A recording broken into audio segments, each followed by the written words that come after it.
Hello and great welcome.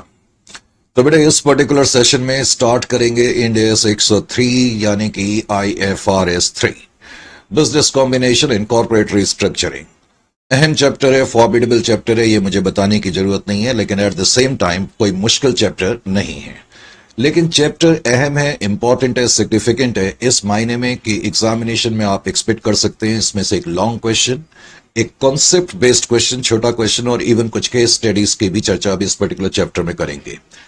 Chapter की फॉर्मेडेबिलिटी का एहसास कुछ इस बात से भी लगाया जा सकता है कि हमने अपने जो नोट्स हैं उसमें तकरीबन 24 सेक्शंस में इस चैप्टर को डिवाइड करा हुआ है। ठीक है, जैसे कि आप देख रहे हैं सेक्शन 1 है, उसमें मैंने लिखा हुआ है goodwill non controlling interest and gain on bargain purchase, यानी कि इस सेक्शन में हम जो चर्चा करेंगे सेक्शन 1 में गुडविल की कैलकुलेशन से related, how we have to compute goodwill non controlling interest and gain on bargain purchase.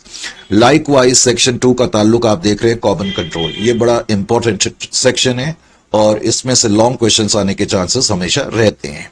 Common control, demerger, spin off and sell off division, ये दूसरा सेक्शन है।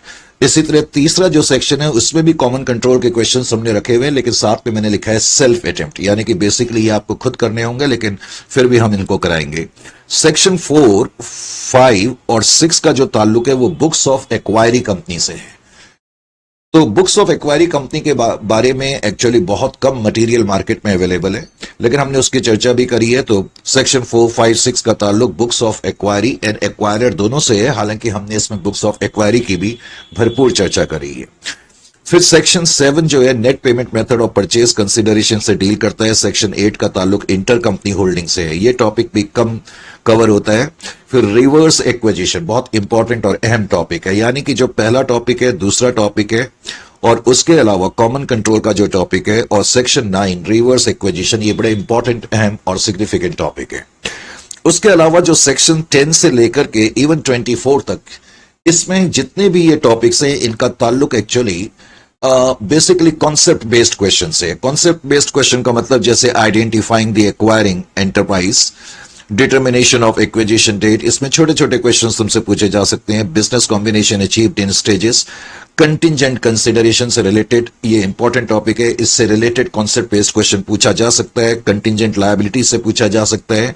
उसके अलावा हमने चर्चा करी है प्री एग्जिस्टिंग रिलेशनशिप की, हालांकि मॉड्यूल में तुम्हारे कम दिया हुआ है प्री एग्जिस्टिंग रिलेशनशिप के बारे में। Indemnification assets, possible intangible asset, bargain purchase, determination of business. Determination of business में कुछ केस स्टडीज हमने कवर करी हुई हैं।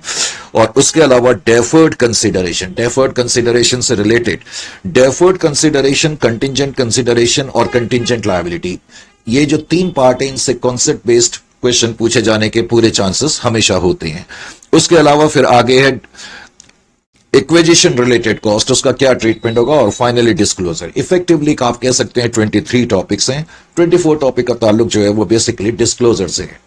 तो स्टार्ट करते हैं पहले बिजनेस कॉम्बिनेशन, और जैसा कि हमारी कोशिश होती है पहले किसी भी चैप्टर की हम कॉन्सेप्चुअलिटी को स्ट्रांग बनाने की कोशिश करते हैं और इसके इनिशियल कॉन्सेप्ट्स को अब हम समझने की कोशिश करेंगे।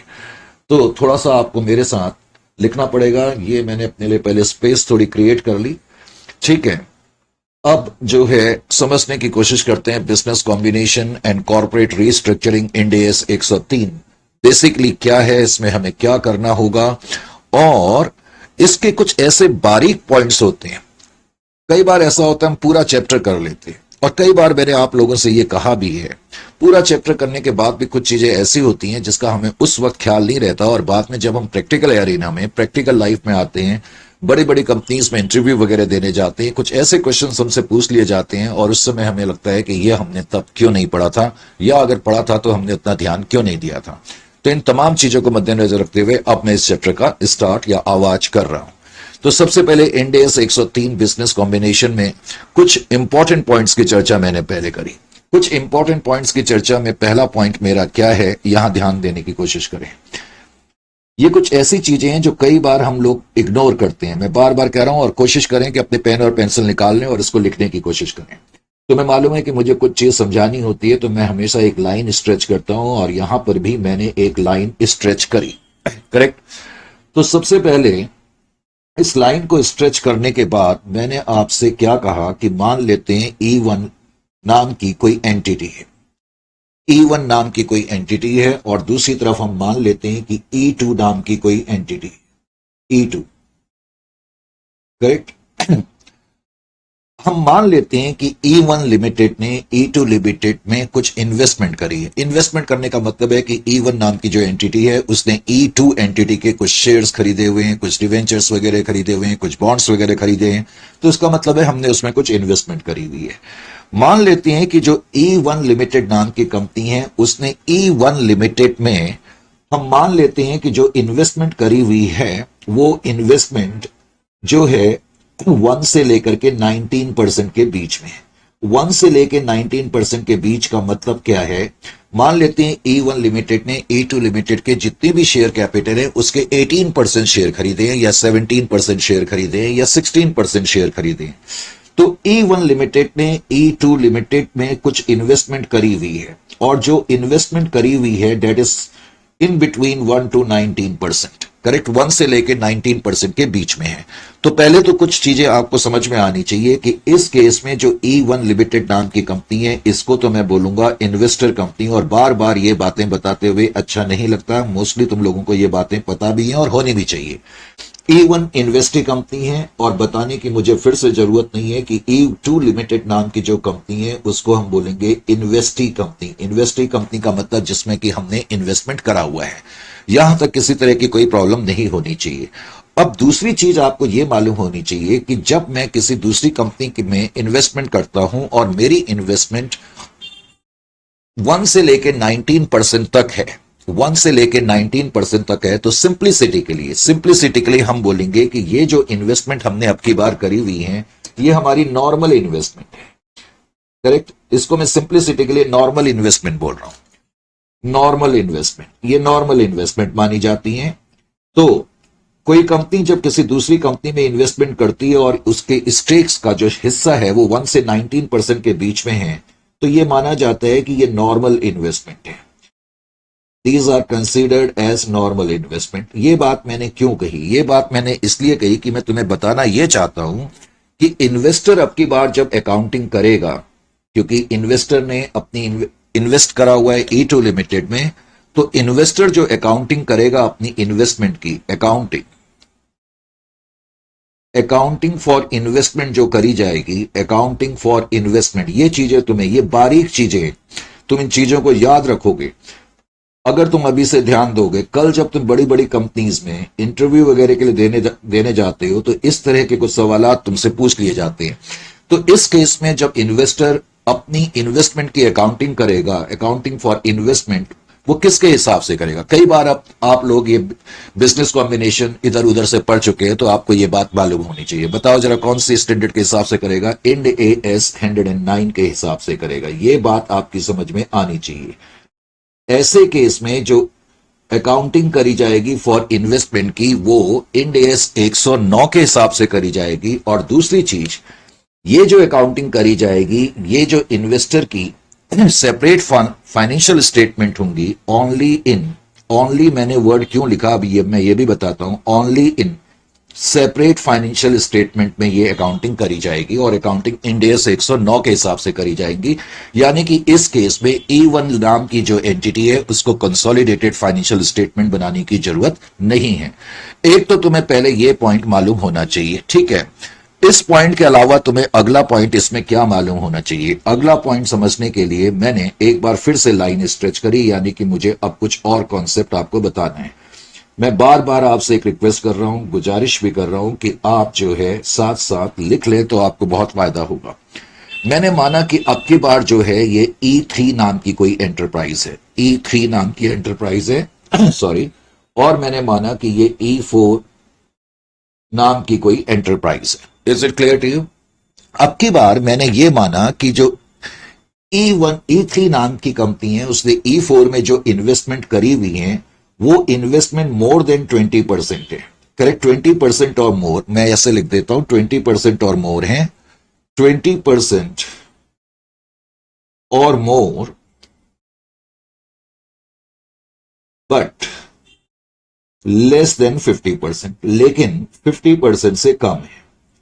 जैसे कि मैंने 30% इन्वेस्टमेंट करी है, 40% इन्वेस्टमेंट करी है, 35% इन्वेस्टमेंट करी है। तो E3 नाम की कंपनी ने इन्वेस्टमेंट करी है E4 में, इसमें कोई डाउट नहीं है। लेकिन जो इनके पास स्टेक्स हैं, जो हिस्से हैं E4 नाम के, जितने नाम की जो कंपनी है उसके जो शेयर्स हैं, मान लेते हैं उनके शेयर में से 33% के शेयर्स हमारे पास है, तो मैं कहूंगा कि E3 नाम की कंपनी ने E4 नाम की कंपनी में 33% में इन्वेस्टमेंट करी है। अब ये जो इन्वेस्टमेंट है 20% से ज्यादा है लेकिन 50% से कम है। ऐसी सिचुएशन में तुम्हें क्या खास बातें मालूम होनी चाहिए, ये अगला पॉइंट है। पहले तो मैं तुम्हें अब कई बार बता चुका हूं कि इस केस में E3 इन्वेस्टर है और इस केस में भी ये इन्वेस्टर मानी जाएगी, नंबर एक। नंबर दो, E4 नाम की जो कंपनी है वो इन्वेस्टी कंपनी तो है, वो इन्वेस्टी है, इसमें कोई डाउट नहीं है किसी तरीके का। लेकिन अब की बार में E4 को ये बोलूंगा कि ये हमारी एसोसिएट कंपनी है। एसोसिएट कंपनी है यानी कि जब आपकी इन्वेस्टमेंट 20% या उससे ज्यादा की हो, नंबर एक, लेकिन 50% से कम हो, तो तब जिस कंपनी में आपने इन्वेस्टमेंट करा है वो आपकी एसोसिएट कंपनी मानी जाएगी। अब इस केस में अकाउंटिंग एस्पेक्ट्स क्या होगी ये आपको पहले तो मालूम होना चाहिए।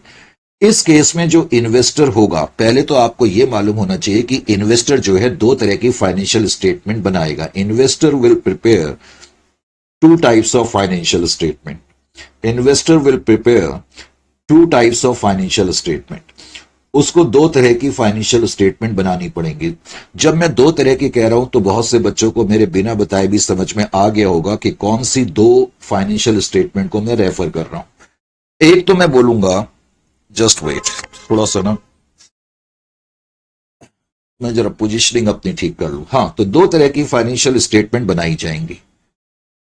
एक तो सेपरेट फाइनेंशियल स्टेटमेंट, जिसको तुम इंडिविजुअल स्टेटमेंट भी बोलते हो, और उसके अलावा, हालांकि इसको इस केस में मैं सेपरेट फाइनेंशियल स्टेटमेंट ही बोलूंगा, और उसके अलावा कंसोलिडेटेड फाइनेंशियल स्टेटमेंट, CFS, ये कैश फ्लो स्टेटमेंट नहीं है। तो अब की बार इन्वेस्टर जो है वो कंसोलिडेटेड फाइनेंशियल स्टेटमेंट भी बनाएगा, नंबर एक। और नंबर दो, अब की बार वो सेपरेट फाइनेंशियल स्टेटमेंट भी बनाएगा, क्योंकि उसकी जो इन्वेस्टमेंट है 20% से ज्यादा की है लेकिन 50% से कम है। तो जो सेपरेट फाइनेंशियल स्टेटमेंट बनाई जाएंगी, अब की बार कौन सा इंड एस इसमें अप्लाई होगा? इंड AS 27 के हिसाब से इन्वेस्टर को अपनी सेपरेट फाइनेंशियल स्टेटमेंट बनानी पड़ेगी। पहले तो एक चीज ये आपको मालूम होनी चाहिए। और जो कंसोलिडेटेड फाइनेंशियल स्टेटमेंट बनाई जाएंगी, जो कंसोलिडेटेड फाइनेंशियल स्टेटमेंट बनाई जाएंगी, अगर मैं आपसे कहूं कौन से इंड एस के हिसाब से बनाई जाएंगी, तो कुछ बच्चे जल्दी से 110 बोल देंगे। 110 हमेशा नहीं होता, वो तब होता है जब पेरेंट और सब्सिडियरी का केस हो। यहां इन्वेस्टर और एसोसिएट का केस है। तो कंसोलिडेटेड फाइनेंशियल स्टेटमेंट जो बनाई जाएंगी वो इंड AS 28 के हिसाब से बनाई जाएंगी। इसलिए मैंने कहा कि एज ए प्रोफेशनल स्टूडेंट ये चीजें तुम्हें बहुत अच्छी तरह से मालूम होनी चाहिए।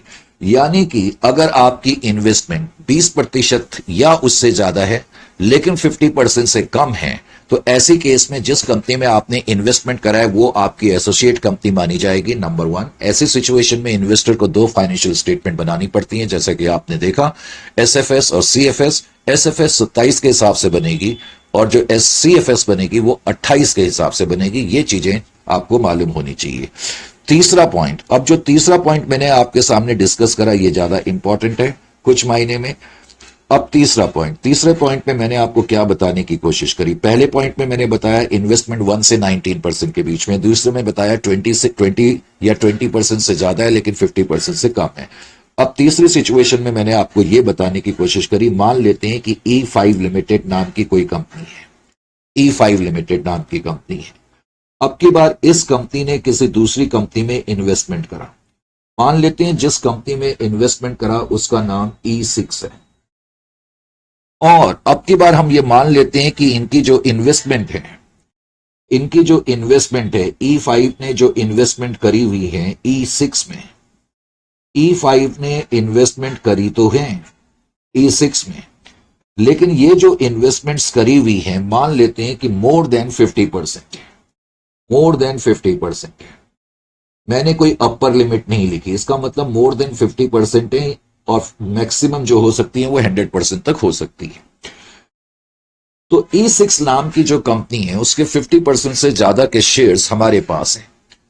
अब मुझे बताने की जरूरत नहीं है कि इस केस में जो E6 लिमिटेड नाम की कंपनी है, बिकॉज इसने इन्वेस्टमेंट करी है तो ये इन्वेस्टर तो मानी जाएगी, उसमें तो कोई डाउट ही नहीं है। भाई मैं इन्वेस्ट कर रहा हूं तो मैं इन्वेस्टर तो माना ही जाऊंगा ना, इसमें कोई डाउट थोड़ी है किसी तरीके का। तो I am investor without any doubt, मैंने इन्वेस्टमेंट करी हुई है, एक तो मैं इन्वेस्टर हूं, इसमें किसी तरीके का कोई डाउट नहीं है।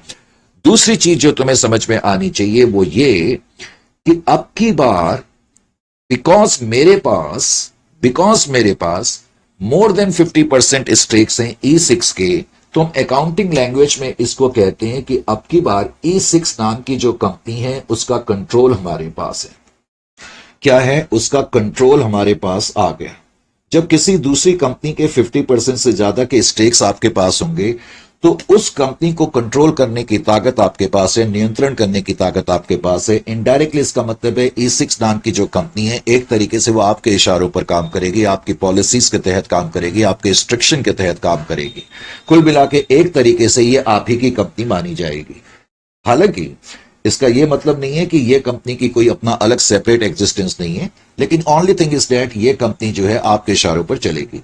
अब ऐसी सिचुएशन में जो इन्वेस्टर है, अब की बार मैं उसको पेरेंट कंपनी बोलूंगा। क्या बोलूंगा? Parent company. इसको पेरेंट कंपनी बोलते हैं। हालांकि कई लोग अभी भी इसको होल्डिंग कंपनी बोलते हैं, हालांकि जो वर्ड होल्डिंग है ये हम एग्जिस्टिंग अकाउंटिंग स्टैंडर्ड में ज्यादा यूज करते थे। एनीवे, इसको पेरेंट कंपनी या होल्डिंग कंपनी कहा जाएगा। और E6 नाम की कंपनी इन्वेस्टी कंपनी तो है ही, क्योंकि इसमें हमने इन्वेस्टमेंट करी हुई है। It is investee company without an iota of doubt. लेकिन अब की बार ये कंपनी हमारी सब्सिडियरी कंपनी मानी जाएगी, क्योंकि इसको हमारे इशारों पर चलना होगा। Subsidiary company. एक तो आपको ये बातें मालूम होनी चाहिए, मैंने कहा ये बहुत इंपॉर्टेंट चीजें हैं जो बहुत बच्चों को कई बार पता नहीं होती। अब दूसरी चीज ये मालूम होनी चाहिए, अब की बार जो इन्वेस्टर है उसको दो तरह की फाइनेंशियल स्टेटमेंट बनानी पड़ेंगी, इसमें तो किसी तरीके का डाउट नहीं है। एक तो जो ये सेपरेट फाइनेंशियल स्टेटमेंट बनाएगा पेरेंट, जो पेरेंट कंपनी है, एक तो वो सेपरेट फाइनेंशियल स्टेटमेंट बनाएगा, और सेपरेट फाइनेंशियल स्टेटमेंट जो बनाई जाएंगी वो इंड AS 27 के हिसाब से बनाई जाएंगी, इंड AS 27। बाद में मैं तुम्हें हल्का सा थोड़ा सा ये भी बताऊंगा इंड AS 27 में किस तरीके से बनाई जाएंगी, लेकिन पहले हम मेन मुद्दे पर आते हैं। और पेरेंट कंपनी साथ साथ कैश फ्लो स्टेटमेंट बनाएगी। अब जो कैश फ्लो स्टेटमेंट, सॉरी मैंने मेरे मुंह से कैश फ्लो निकल गया, कंसोलिडेटेड फाइनेंशियल स्टेटमेंट बनाएगी। और जो ये कंसोलिडेटेड फाइनेंशियल स्टेटमेंट बनाएगी, इसके बारे में तो बहुत बच्चों को मैंने देखा बहुत सारी कंफ्यूजन है। पेरेंट लिमिटेड ने इस कंपनी को एक तरीके से एक्वायर कर लिया। क्यों कर लिया एक्वायर? क्योंकि इस कंपनी का कंट्रोल हमारे पास आ गया। हम बाद में देखेंगे ऐसे सिचुएशन में जब भी मैं किसी कंपनी के 50% से ज्यादा के शेयर एक्वायर कर लूं तो मैं पेरेंट तो हुई, मुझे एक्वायरर भी कहा जाता है, क्योंकि अब ये कंपनी मोर और लेस एक तरीके से मेरी कंपनी है, क्योंकि इस कंपनी का नियंत्रण मैंने एक्वायर कर लिया है। नंबर एक। नंबर टू, ऐसे केस में हमें दो तरह की फाइनेंशियल स्टेटमेंट बनानी पड़ती है, सेपरेट फाइनेंशियल स्टेटमेंट और consolidated financial statement. Consolidated financial statement अब की बार जब पेरेंट बनाएगी तो यहां आपको एक चीज का ख्याल करना होगा। मैंने क्या लिखा? On the date of acquisition. जो कंसोलिडेटेड फाइनेंशियल स्टेटमेंट बनाई जाती हैं, एक तो वो on the date of acquisition. On the date of acquisition का मतलब है कि जिस दिन आपने कंट्रोल एक्वायर करा, एक तो उस दिन आपको कंसोलिडेटेड फाइनेंशियल स्टेटमेंट बनानी पड़ेगी, और उसके अलावा eight the end of the financial year, eight the end of financial year and subsequent year. जिस साल आपने एक्वायर करा उसके बाद जब फाइनेंशियल ईयर का एंड होगा उस दिन तो आपको बनानी पड़ेगी, और उसके बाद हर साल आपको यह बनाना पड़ेगा at the end of the financial year. तो कंसोलिडेटेड फाइनेंशियल स्टेटमेंट पेरेंट को बनानी तो पड़ेंगी, लेकिन on the date of acquisition को जब मैं कंसोलिडेटेड फाइनेंशियल स्टेटमेंट बनाऊंगा तो मुझे यह मालूम होना चाहिए कि ये मुझे इंड AS 103 के हिसाब से बनानी है, और ये आपके लिए ज्यादा इंपॉर्टेंट है। यानी कि इस चैप्टर में बिजनेस कॉम्बिनेशन जिसके बारे में हम चर्चा करेंगे, जिस दिन हमने कंट्रोल हासिल करा उस दिन हमने जो अकाउंटिंग करनी है, बेसिकली कंसोलिडेटेड फाइनेंशियल स्टेटमेंट उस दिन जो बनानी है वो इंड AS 103 के हिसाब से बनाई जाती है। जबकि हम ईयर एंड में या सब्सिक्वेंटली जब भी हम यानी कि एक्वायर करने के बाद जब भी हम कंसोलिडेटेड फाइनेंशियल स्टेटमेंट बनाएंगे तो उस केस में फिर इंड एएस 110 का सहारा लिया जाता है। इंड एएस 110, तब हम इंड एएस 110 के हिसाब से फाइनेंशियल स्टेटमेंट बनाते हैं। ये चीजें अब आपको बहुत अच्छी तरह से मालूम हो जानी चाहिए। Is it clear to you और नॉट? अब जब बात चली पड़ी है, और मेरी आदत भी है कि एक बार चल पड़ती है बात तो फिर जितनी भी मेरे पास पॉसिबिलिटीज होती है तुम्हें बताने की मैं सारी बता देता हूं। हालांकि यहां पर मैं बता तो रहा हूं, फिलहाल इसकी कोई उतनी जरूरत नहीं थी। पॉइंट नंबर 4 भी मैंने तुम्हें बताया। मान लेते हैं कि कोई एंटरप्राइज है E7 के नाम से, एक E7 नाम की एंटरप्राइज है, और मान लेते हैं एक E8 नाम की एंटरप्राइज है। करेक्ट? अब इन दोनों एंटरप्राइज ने मिलकर के क्या करा, कोई जॉइंट अरेंजमेंट करा। जॉइंट अरेंजमेंट, इसके बारे में तुम इंड एएस 111 में पढ़ोगे। जॉइंट अरेंजमेंट क्या होता है? जॉइंट अरेंजमेंट करा, जॉइंट अरेंजमेंट। करेक्ट? यानी कि दोनों ने मिलकर डिसाइड करा, लेटस भाई हम मिलकर के एक एयरक्राफ्ट बनाएंगे, जिसमें कि E7 ने कहा ठीक है, इससे रिलेटेड बनाने के लिए जो भी एसेसरीज चाहिए होगी वो हम सप्लाई करेंगे और मैन्युफैक्चरिंग का काम आप करोगे। तो एक तरह का ये जॉइंट अरेंजमेंट है, या इसी को हम जॉइंट ऑपरेशन भी कह देते हैं। तो इन लोगों ने जॉइंटली कोई अरेंजमेंट करा या जॉइंट ऑपरेशन करा, बात एक ही है। तो ऐसी सिचुएशन में E7 और E8 में दोनों के लिए कह रहा हूं, ये दोनों कंपनी क्या करेंगी, अपनी अपनी सेपरेट फाइनेंशियल स्टेटमेंट बनाएंगी। यानी कि इस जॉइंट अरेंजमेंट में इन दोनों कंपनी ने इन्वेस्टमेंट करी है, तो उस इन्वेस्टमेंट की अकाउंटिंग करी जाएगी ना। उसकी अकाउंटिंग कहां करी जाएगी? ये दोनों कंपनी अपनी अपनी सेपरेट फाइनेंशियल स्टेटमेंट में करेंगी, और जो सेपरेट फाइनेंशियल स्टेटमेंट बनाई जाएंगी वो इंड एएस 111 के हिसाब से बनाई जाएंगी। ये पॉइंट्स तुम्हें मालूम होने चाहिए। इंड एएस 111 के हिसाब से बनाई जाएंगी, इसमें कंसोलिडेटेड फाइनेंशियल स्टेटमेंट्स नहीं बनाई जाती हैं। Is it clear to you और नॉट? तो ये चीजें तुम्हें मालूम होनी चाहिए, और इस तरह की चीजें तुम्हें अधिकतर इधर उधर से कम मिलेंगी। इसलिए मैं तुम्हें कहता रहता हूं कि हर चीज को बहुत डीपली थोड़ा जाना ही पड़ता है। उसके अलावा अब तुमने मान लो कोर्स क्लियर कर भी लिया, मान लो तुमने कोर्स क्लियर कर भी लिया, करेक्ट? तो ऐसी सिचुएशन में अगर तुम अपने नॉलेज से अपना एक मुकाम हासिल नहीं कर पाए तो फिर वो कोर्स, वो डिग्री हासिल करना बेकार है। करेक्ट? तो एनीवे, तो पॉइंट नंबर 5 की तरफ आते हैं। अब ये पॉइंट भी मैंने तुम्हें बता दिया। इस पॉइंट पे मैंने क्या बताया, मान लेते हैं E9 लिमिटेड नाम की कोई एंटरप्राइज है, E9, और मान लेते हैं E10 नाम की कोई एंटरप्राइज है। अब की बार इन दोनों एंटरप्राइज ने क्या करा, एक न्यू कंपनी बनाई या वेंचर स्टार्ट करा। इसको बोलते हैं जॉइंट वेंचर। जॉइंट वेंचर, वैसे जॉइंट वेंचर के बारे में इससे पहले के लेवल पे भी आपने पढ़ा हुआ है, मुझे याद नहीं, शायद फर्स्ट ईयर में होता था या फाउंडेशन लेवल पे होता था। जब भी होता था आपने कुछ इस तरह की चीज पढ़ी हुई। इन लोगों ने मिलकर के कोई जॉइंट वेंचर स्टार्ट करा। करेक्ट? अब ये जो जॉइंट वेंचर स्टार्ट करा, मान लेते हैं कि जॉइंट वेंचर जो है कोई कंपनी है, इन्होंने, इन दोनों ने मिलकर के एक कंपनी खोल दी। ये कंपनी है, जाहिर है कि दोनों इसमें पैसा लगाएंगे।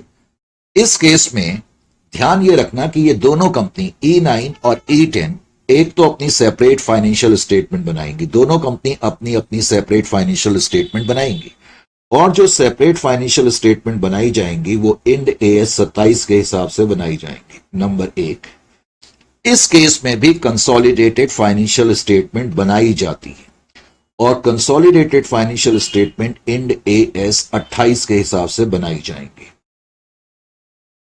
Is it clear to you? इन दोनों पार्टीज को हम वेंचरर बोलेंगे, venturer. Is it clear to you और नॉट? तो ये कुछ चीजें तुम्हें मालूम होनी चाहिए। अब जो चीजें मैंने आपको बताई उसके बारे में मैं चाहता हूं कि आप कुछ पॉइंट मेरे साथ लिख लो, कुछ इंपॉर्टेंट चीजें, जैसे कि नोट्स। शुरू में थोड़ी मेहनत करनी पड़ती है, बहुत से बच्चे मेहनत करने से ना थोड़ा सा घबराते हैं, मैंने ये देखा। वो चाहते हैं एकदम से बस स्टार्ट हो, एकदम से कोई चीज समझ में थोड़ी आएगी। कोई चीज समझने के लिए पहले उसका बैकग्राउंड नहीं समझ में आएगा तो फिर कैसे वो चीज तुम्हारी समझ में आ सकती है। इस बात को मुझे बार बार कहना पड़े पहले तो वही अच्छा नहीं लगता। करेक्ट? जो बातें मैंने लिखाई और बताई, थोड़ा सा उसके उसके बारे में आप लिख ले। पहले तो मैंने कुछ नोट्स लिखे, इन नोट्स में लिखें इफ इन्वेस्टमेंट्स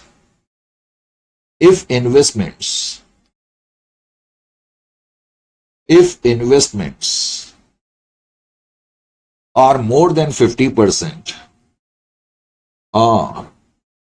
मोर देन 50%, वैसे ये बात अभी कुछ लम्हा पहले मैंने बताई भी थी। If investments are more than 50%, ये तो मैंने आपको बताया था कि जब किसी दूसरी कंपनी के 50% से ज्यादा के स्टेक्स हमारे पास होते हैं तो वो कंपनी, उस कंपनी का कंट्रोल हमारे पास आ जाता है और हमें पेरेंट कंपनी कहा जाता है। दूसरी कंपनी को हम सब्सिडियरी कंपनी कहते हैं। ये तो मैं तुम्हें बता चुका हूं, लेकिन मैं लिखा क्या रहा हूं, if investments are more than 50%, in that case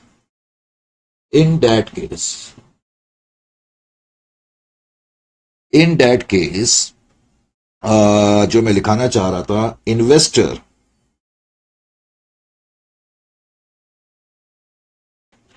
is known as, जैसा कि मैंने बताया था, पेरेंट या एक्वायरर इज नोन एज, तो इन्वेस्टर को हम या तो पेरेंट बोलेंगे, और इस चैप्टर में पेरेंट की बजाय हम ज्यादातर एक्वायरर वर्ड यूज करेंगे। Acquirer company. Is it clear to you और नॉट? दूसरा पॉइंट मैंने यह भी बताया था कि investor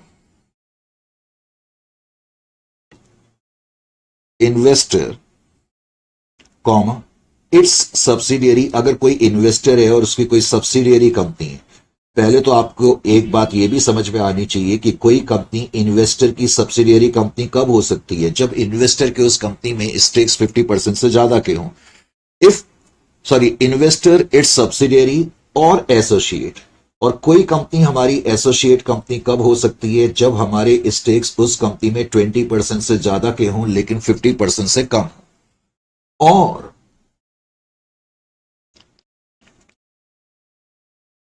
associates, investor its subsidiary और जॉइंट एसोसिएट्स और joint venturers are combinedly known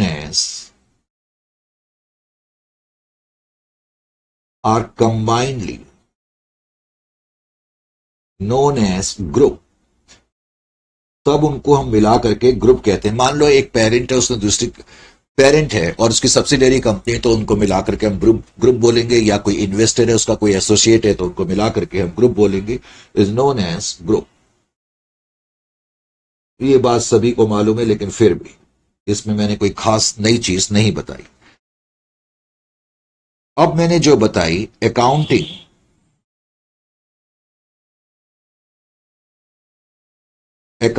for investments in subsidiary,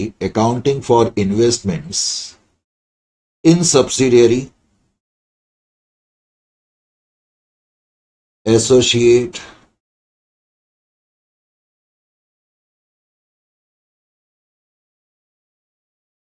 subsidiary, associate और जॉइंट वेंचर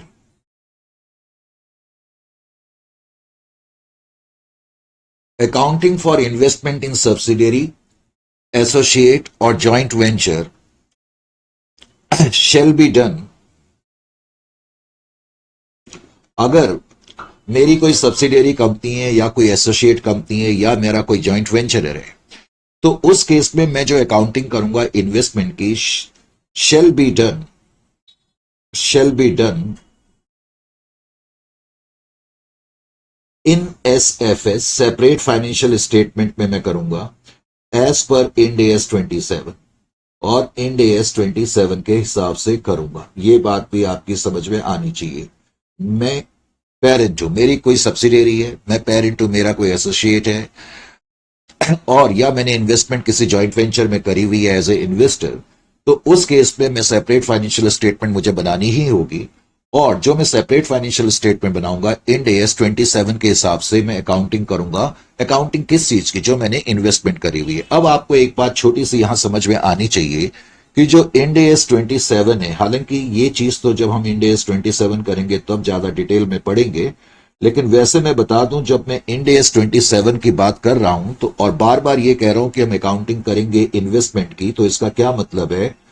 इसका मतलब है कि जो मैं अकाउंटिंग करूंगा और अकाउंटिंग जो मैंने इन्वेस्टमेंट करी हुई है सब्सिडियरी में या एसोसिएट में उसकी करूंगा।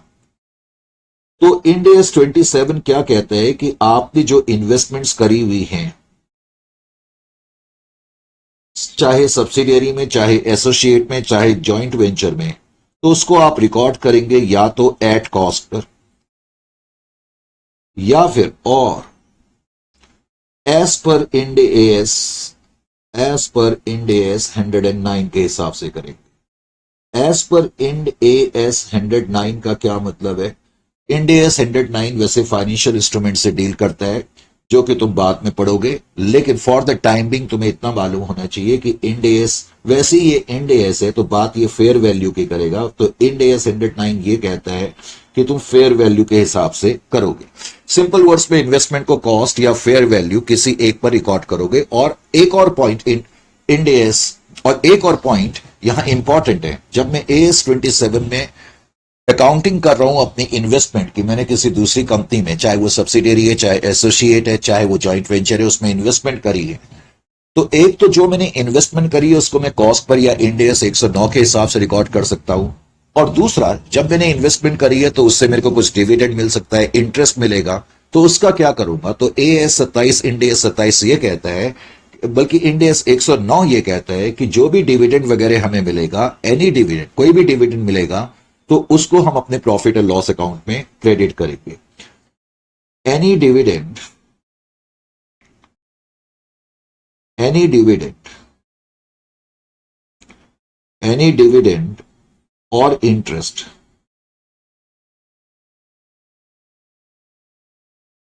on such investments, on such investments, on such investments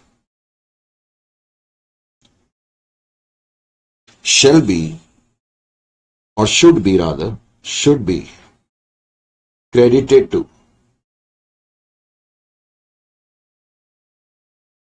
statement of P&L। तो आप उसको अपने प्रॉफिट और लॉस अकाउंट में ले जाएंगे। ये बातें मैंने क्यों बताई? इसके बताने के पीछे रीजन ये है कि बहुत से बच्चों को तो यही नहीं पता रखता, वो आए दिन पूछते रहते हैं सर कब कंसोलिडेटेड फाइनेंशियल स्टेटमेंट वगैरह बनती है, तो अब ये तुम्हें समझ में आ जाना चाहिए। नंबर एक। नंबर दो, अब हम बिजनेस कॉम्बिनेशन, तो बिकॉज बिजनेस कॉम्बिनेशन का चैप्टर कर रहे हैं तो अब बिजनेस कॉम्बिनेशन पे भी हमें आना होगा और इसका मीनिंग हमें समझना होगा। तो मीनिंग ऑफ बिजनेस कॉम्बिनेशन, अब जरा इस पे इसकी भी चर्चा थोड़ी कर ली जाए। मीनिंग, बिजनेस कॉम्बिनेशन का मतलब क्या है? मीनिंग ऑफ बिजनेस कॉम्बिनेशन साथ साथ जरूर लिख लें। Meaning of business combination, meaning of business combination क्या है ये समझना भी अब जरूरी है जब ये चैप्टर हम कर ही रहे हैं। तो मीनिंग ऑफ बिजनेस कॉम्बिनेशन का वैसे तो सिंपल वर्ड्स में मतलब यह है कि बिजनेस कॉम्बिनेशन तब अकर करता है जब एक कंपनी एक्वायर करती है कंट्रोल किसी दूसरी कंपनी का, तो इसका मतलब यह बिजनेस कॉम्बिनेशन है। तो इसमें आप लिखें बिजनेस कॉम्बिनेशन अकर्स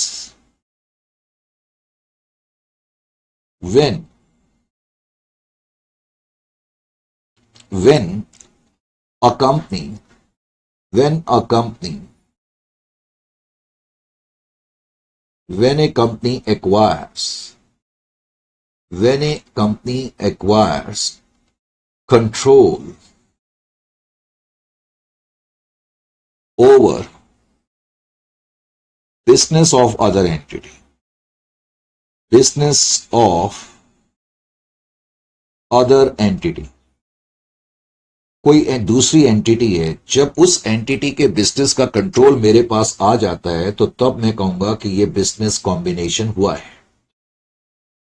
अब यहां पर एक चीज बड़ी इंपॉर्टेंट है। मैंने कहा कि जब मैं किसी दूसरी कंपनी के बिजनेस का कंट्रोल हासिल कर लेता हूं, यह टर्म बिजनेस बहुत इंपॉर्टेंट है। बिजनेस का वैसे तो सिंपल वर्ड्स में मतलब है, business means integrated set of activities having following three elements. कौन कौन से तीन एलिमेंट्स, उसकी चर्चा मैं अभी करता हूं। वैसे इनपुट, प्रोसेस और आउटपुट। तो यहां पर थोड़ा सा ध्यान दें। Business means business business means integrated set of integrated set of activities। Integrated मतलब जो आपस में मिली हुई है, कहीं ना कहीं से जुड़ी हुई। Integrated set of activities having following having following three elements. तो बिजनेस के लिए तीन एलिमेंट बहुत इंपॉर्टेंट है, थ्री एलिमेंट्स। और वो थ्री एलिमेंट्स क्या है? थ्री एलिमेंट्स क्या है? एक तो हम कहते हैं इनपुट। क्या कहते हैं? इनपुट। इनपुट एक एलिमेंट तो इनपुट है, एक है प्रोसेस और एक है आउटपुट। ये बहुत इंपॉर्टेंट एस्पेक्ट है। बिजनेस कॉम्बिनेशन तभी अप्लाई हो सकता है अगर किसी कंपनी का मैं कंट्रोल एक्वायर कर तो रहा हूं, लेकिन वो कंपनी बिजनेस की जो डेफिनेशन है उसको कंप्लीट कर रही हो। अगर मैंने किसी कंपनी को टेक ओवर करा लेकिन वो कंपनी बिजनेस की परिभाषा को पूरा नहीं करती है, तो फिर यहां पर इंड एस 103 अप्लाई नहीं होगा। पहले तो यह समझना जरूरी है। अब मैंने कहा बिजनेस कहलाने के लिए क्या एक कंपनी बिजनेस है, तो हमें यह देखना पड़ता है। बिजनेस का मतलब है integrated set of activities having three important, जो कि मैं लिखा रहा हूं, थ्री इंपॉर्टेंट मैंने कहा कैरेक्टरिस्टिक या एलिमेंट। एक तो जिस किसी कंपनी को मैं टेक ओवर कर रहा हूं तो उस कंपनी में कुछ इनपुट्स होने चाहिए, और इनपुट्स का बेसिकली मतलब है resources and assets. Resources resources या एसेट्स, यानी कि उस कंपनी के मैं बिजनेस को ले रहा हूं तो इसका मतलब है मैं उस कंपनी के रिसोर्सेस और एसेट्स को ले रहा हूं। तो इनपुट का मतलब है resources and assets required to generate assets required to generate required to generate obviously output।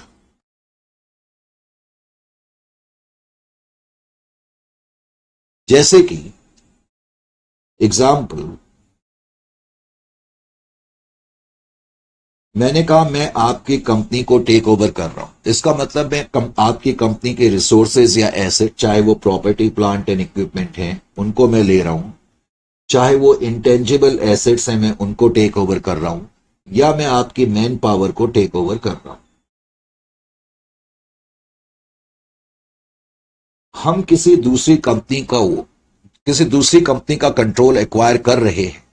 ये बिजनेस कॉम्बिनेशन में तभी शामिल हो सकता है, या बिजनेस कॉम्बिनेशन इस पर तभी अप्लाई हो सकता है अगर ये कंपनी बिजनेस की जो डेफिनेशन है उसको पूरा करती है। यानी कि डेट कंपनी और that organization must constitute a business. और बिजनेस कहलाने के लिए जरूरी है एक तो इनपुट, दूसरा मैंने कहा प्रोसेसेस। प्रोसेसेस का सिंपल वर्ड्स में मतलब क्या है? प्रोसेसेस प्रोसेसेस का सिंपल वर्ड्स में मतलब है techniques, technical know how that can be used on the inputs to generate output. So processes simply means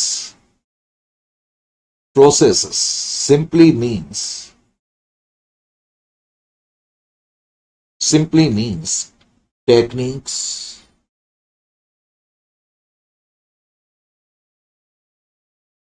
or know-how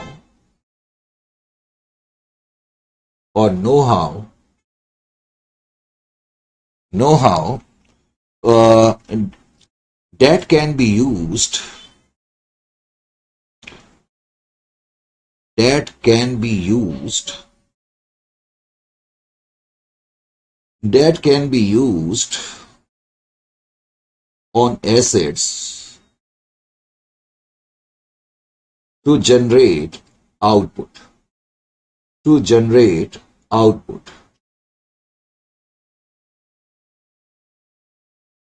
To generate output. That is what we mean by processes. Correct? And last, output.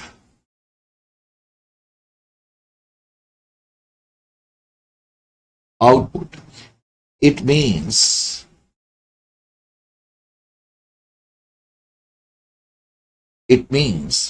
revenue by using input and processes. Input and processes.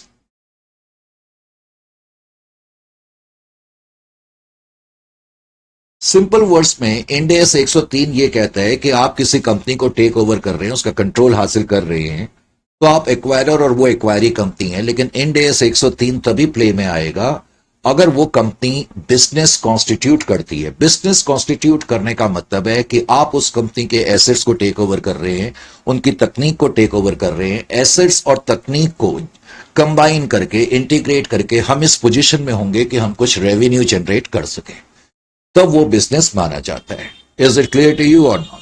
उसके अलावा फिर थोड़ा सा मैंने तुम्हें बात बतानी थी कंट्रोल के बारे में। कंट्रोल के बारे में वैसे तो मैं कई बार बात बता चुका हूं, लेकिन फिर भी मैं कोई रिस्क लेना नहीं चाहता। कंट्रोल, अभी थोड़ी देर पहले मैंने कहा कि जब आप किसी कंपनी के बिजनेस का कंट्रोल हासिल करते हैं, जब आप किसी कंपनी के बिजनेस का कंट्रोल हासिल करते हैं, तो ये बिजनेस कॉम्बिनेशन है और आपको पेरेंट या एक्वायरर कंपनी कहा जाता है। कंट्रोल कब कब आ सकता है, ये बातें भी आपको मालूम होनी चाहिए। एक तो कंट्रोल जो आप हासिल कर सकते हैं मेजॉरिटी स्टेक से कर सकते हैं। कैन बी एक्वायर्ड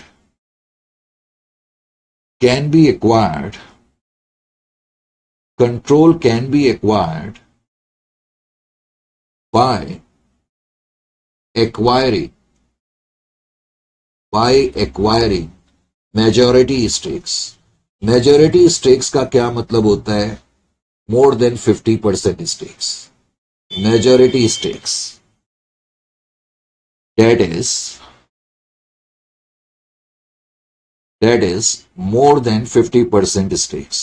कोई दूसरी कंपनी है, अगर उस कंपनी के जितने भी शेयर्स हैं, मैं 50% से ज्यादा शेयर टेक ओवर कर लूं, तो क्वाइट ऑब्वियसली उस कंपनी का कंट्रोल मेरे पास आ जाएगा और ये कहा जाएगा कि मेरे पास मेजॉरिटी स्टेक्स हैं। एक तो कंट्रोल आप ऐसे हासिल कर सकते हैं, पर कई बार बहुत से लोग ये सोचते हैं कि कंट्रोल सिर्फ ऐसे ही हासिल हो सकता है। ऐसा नहीं है। सपोज मैंने किसी दूसरी कंपनी के सिर्फ 30% शेयर खरीदे, उसके बावजूद भी मेरे पास कंट्रोल आ सकता है। मान लेते हैं मैंने 30% शेयर तो खरीदे, लेकिन उस कंपनी में और मेरे बीच में एक एग्रीमेंट हो गया कि उस कंपनी में, इन्वेस्टी कंपनी के बोर्ड ऑफ डायरेक्टर को कॉन्स्टिट्यूट करने का अधिकार मेरे पास होगा। तो कई बार कंट्रोल ऐसे भी आ सकता है। Control can be acquired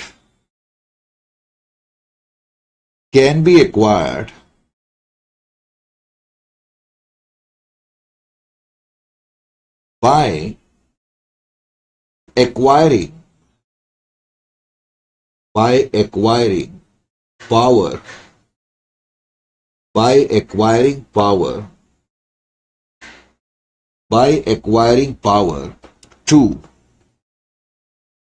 constitute, to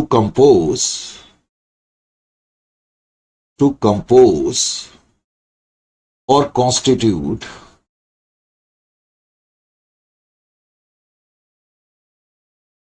board of director of other entity, यानी कि दूसरी कंपनी में जिसमें कि आपने इन्वेस्टमेंट करा है, उस कंपनी के बोर्ड ऑफ डायरेक्टर को कंपोज करने का, कॉन्स्टिट्यूट करने का अधिकार आपके पास है। और यह अधिकार आपके पास म्यूचुअल कॉन्सेंसस से आ सकता है, म्यूचुअल एग्रीमेंट से आ सकता है। तो ऐसे सिचुएशन में इवन अगर आपके पास 50% से कम शेयर है, तब भी यह माना जाएगा कि आप जो है पेरेंट कंपनी है और कंट्रोल आपके पास है, आप ही को एक्वायरर माना जाएगा।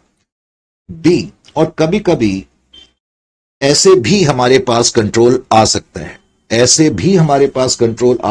इससे मेरा मतलब क्या है?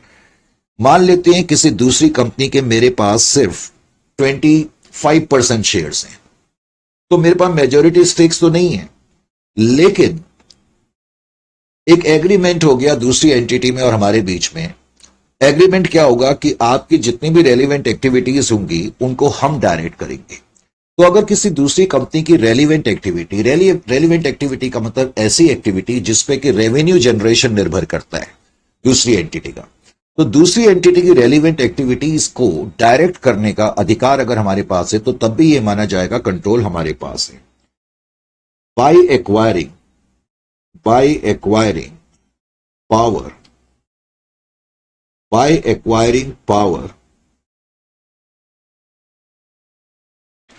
to direct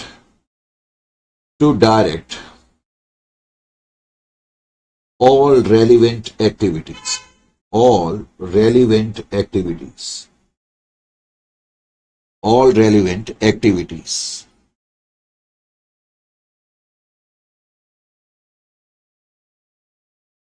समझ में आ गया। अब यहां पर एक बड़ा पॉइंट मैं तुम्हें बता रहा हूं। एक तो कंट्रोल आप ऐसे हासिल कर सकते हैं मेजॉरिटी स्टेक से या एग्रीमेंट्स के थ्रू, लेकिन कंट्रोल ऐसे भी हासिल हो सकता है। ये अब मैंने कहा ना, ये छोटे छोटे पॉइंट्स जरूर मालूम होने चाहिए ताकि फिर बाद में कोई प्रॉब्लम ना हो। Control can also be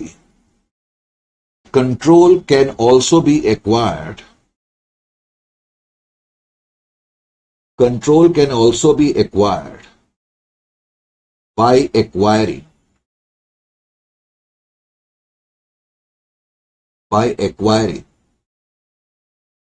net assets. Very important.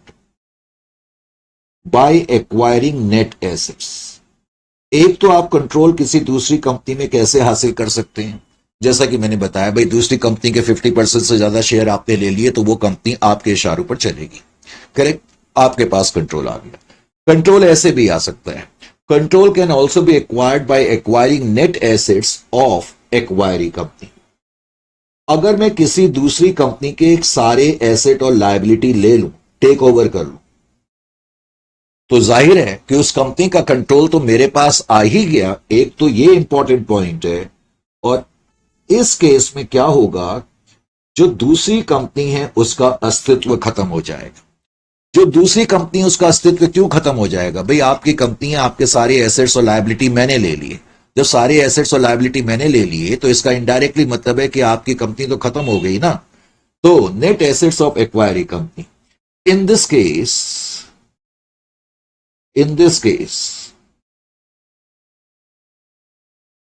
case entity shall stop operating। जाहिर है कि अब दूसरी कंपनी ऑपरेट नहीं कर सकती जब आपने उसके सारे एसेट्स और लायबिलिटी ले लिए, यानी कि दूसरी कंपनी, इसको अकाउंटिंग लैंग्वेज में कहते हैं, मैंने सिंपल भाषा में लिखा है, अकाउंटिंग लैंग्वेज में कहते हैं विल सीज टू ऑपरेट, यानी कि अब उसने अपने ऑपरेशंस बंद कर दिए, ये माना जाएगा। जाहिर है कि ऐसी सिचुएशन में जो एक्वायरर कंपनी है वो बिजनेस कॉम्बिनेशन जो है, क्योंकि मैंने बताया वैसे तो एक्वायरर कंपनी जो होती है, क्योंकि कंट्रोल आपके पास है तो आप ना सिर्फ एक्वायरर हैं बल्कि पेरेंट भी हैं, तो आपको एक स्टेटमेंट ऑफ, आपको एक एसएफएस भी बनानी पड़ती है और सीएफएस भी बनानी पड़ती है। लेकिन इस केस में आपको सिर्फ एसएफएस बनानी होगी, सीएफएस की जरूरत नहीं पड़ेगी क्योंकि दूसरी कंपनी तो खत्म हो चुकी है। तो also in this case acquirer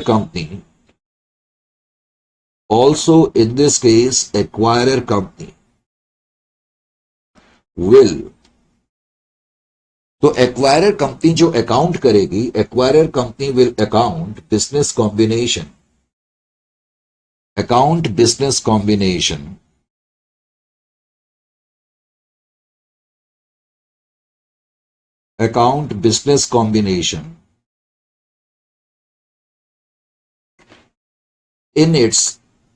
in its separate financial statement only। in its separate financial statement only, क्यों मैंने कहा only? यहां सीएफएस की जरूरत नहीं पड़ेगी, correct. only. No CFS in this case will require. No CFS in this case will require. क्यों? क्योंकि सामने वाली कंपनी खत्म हो गई है. No CFS in this case shall be required. तो यहां हमें किसी CFS की जरूरत नहीं पड़ेगी. ये पॉइंट आपको मालूम होने चाहिए. Is it clear to you? समझ में आ गया? अब जाहिर है कि जो अगला पार्ट है उसका जो ताल्लुक है अकाउंटिंग फॉर बिजनेस कॉम्बिनेशन से. अब हम लम्हा ब लम्हा थोड़ा थोड़ा आगे बढ़ेंगे. Accounting for business combination. Accounting for business combination. Accounting for business combination.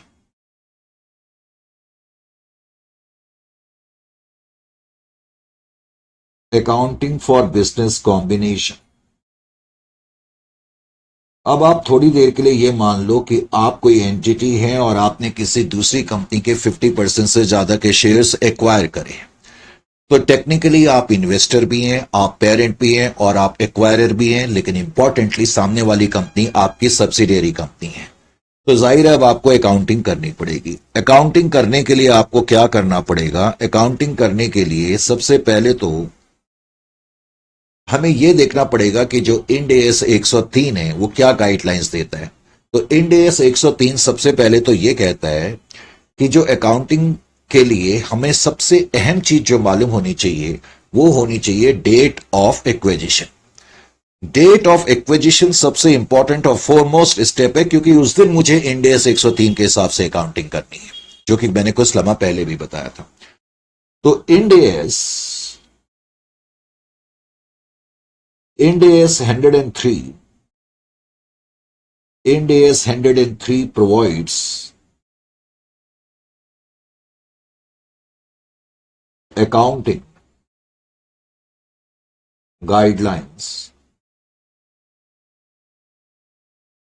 Accounting provides accounting guidelines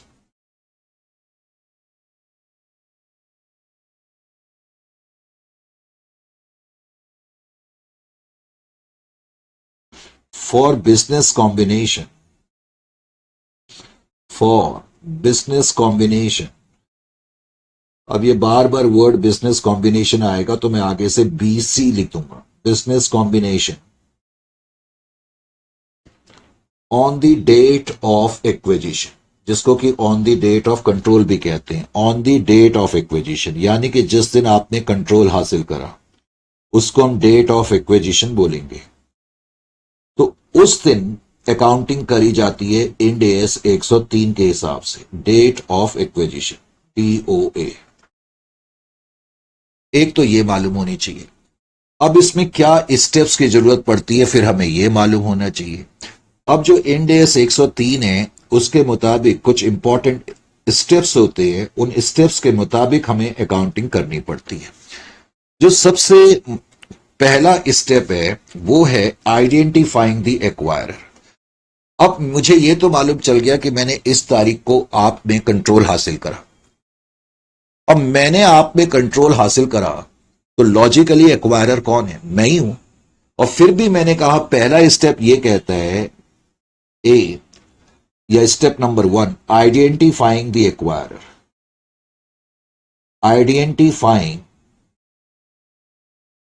identifying the acquirer. अब आप भी बोलोगे ये अजीब सी चीज है, इस स्टेप की जरूरत क्या है? ये तो क्लियरली पता लग रहा है कि एक्वायरर कौन है और एक्वायरी कौन है. मैंने अभी अभी तुम्हें कहा कि एक्वायरर कौन होता है.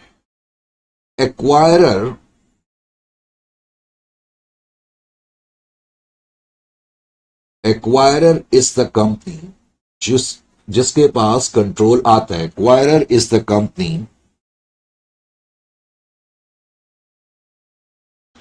that obtains control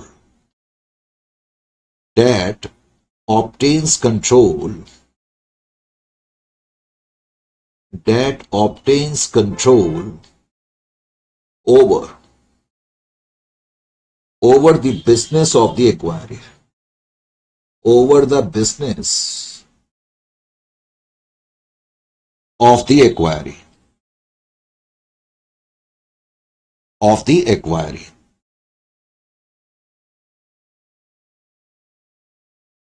correct.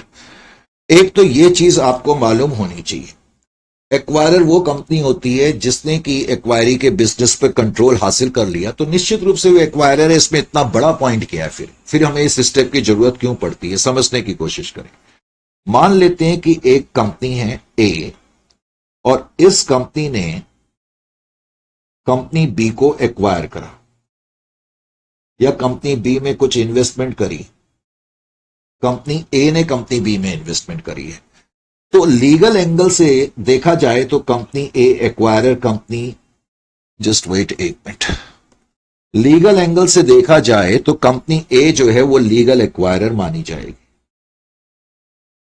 क्या हो गया भाई, ये लीगल एंगल से देखा जाए तो कंपनी ए जो है वो लीगल, ये क्या है, क्यों पेन प्रॉब्लम क्रिएट कर रहा है भाई।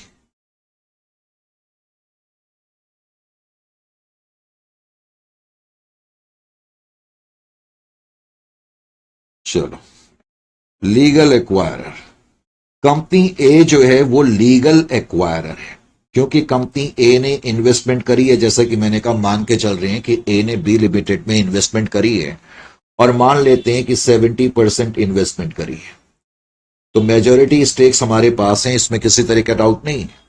लीगल एक्वायरर, लॉ की निगाहों में कंपनी ए लीगल एक्वायरर है, क्योंकि हमने 70% इन्वेस्टमेंट करी है, इसमें तो किसी तरीके का डाउट नहीं है। और लॉ की निगाहों में company B will be considered as legal acquiree, legal acquiree. अब कई बच्चों को यह स्टेप बड़ा अजीब सा लगता है। ये तो क्लियरली पता लग रहा है कि एक्वायरर कंपनी ए है और फिर कंपनी बी जो है वो एक्वायरी कंपनी है, फिर भी इस स्टेप की जरूरत क्यों है? पॉइंट तो यहां पर यह समझ में नहीं आता है बच्चों के और कई लोगों के। उसका कारण क्या है? आइडेंटिफाइंग द एक्वायरर का मतलब होता है we have to identify the acquirer for the purpose of accounting. पहले तो यह चीज आपको समझ में आनी चाहिए, identifying the acquirer, identifying the acquirer, identifying the acquirer basically means, इसका basically मतलब क्या है? Basically means identifying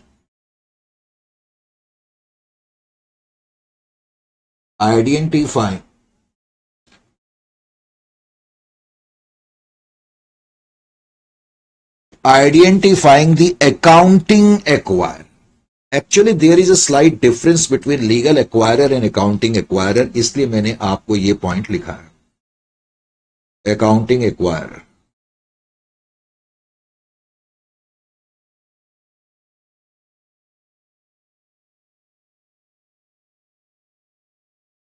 तो आइडेंटिफाइंग द एक्वायरर, देखो जब मैं किसी में इन्वेस्टमेंट करूंगा तो लीगल तरीके से तो मैं ही एक्वायरर, इसमें कोई डाउट नहीं है, लेकिन जरूरी नहीं है कि अकाउंटिंग पर्पस के लिए भी मैं एक्वायरर माना जाऊंगा।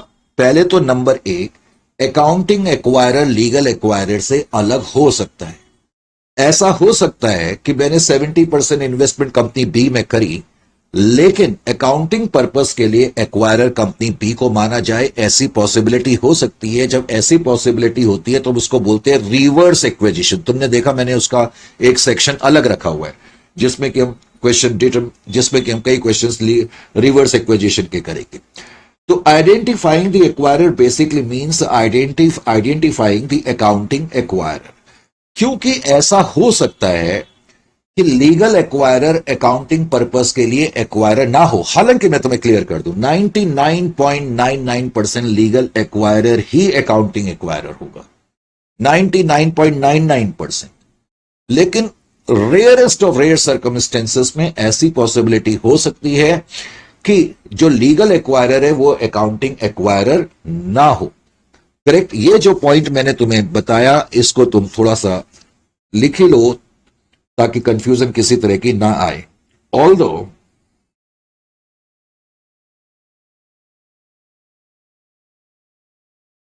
although most of the time, although most of the time, most of the time, legal acquirer, legal acquirer shall also be the accounting acquirer, shall also be the accounting acquirer, accounting acquirer, accounting acquirer.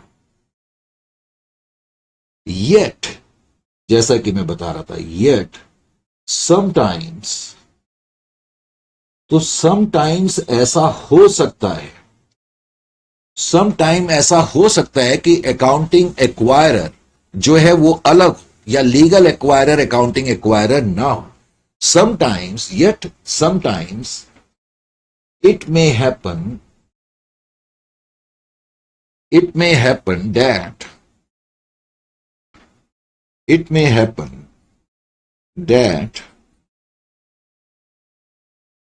legal acquirer, legal acquirer may not be, may not be, may not be the accounting acquirer. तो ऐसा हो सकता है. ऐसा कब हो सकता है, कैसे हो सकता है, यह मैं तुम्हें बाद में बताऊंगा.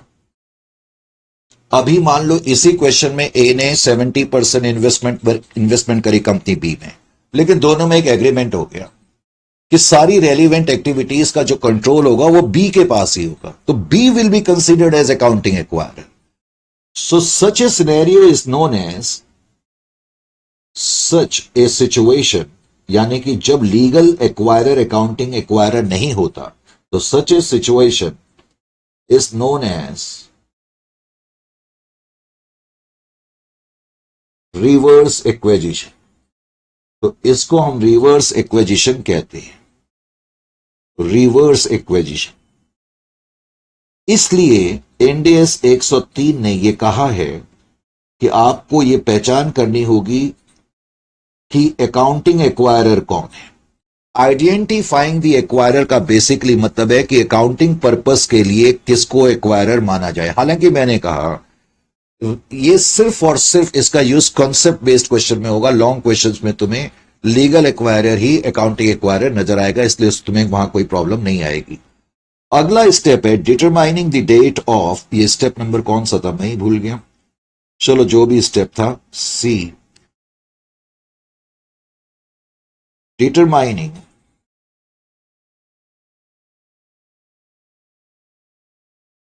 The date of एक्वेजिशन. अब मुझे डेट ऑफ एक्वेजिशन पता करनी है क्योंकि उस दिन ही अकाउंटिंग होगी, करेक्ट. तो डेट ऑफ एक्वेजिशन का वैसे तो मतलब है जिस दिन आपने कंट्रोल एक्वायर करा एक्वायरी कंपनी का. तो डिटरमाइनिंग, और इस पर बेस्ड कॉन्सेप्ट क्वेश्चन आ सकते हैं. मैंने उसका एक अलग ही सेक्शन मैंने कहा बना करके रखा हुआ है.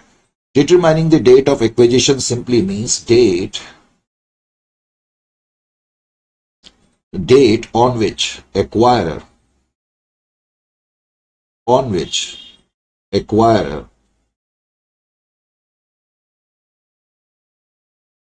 acquires control over acquiring company, over business of acquiring company, business of acquiring company.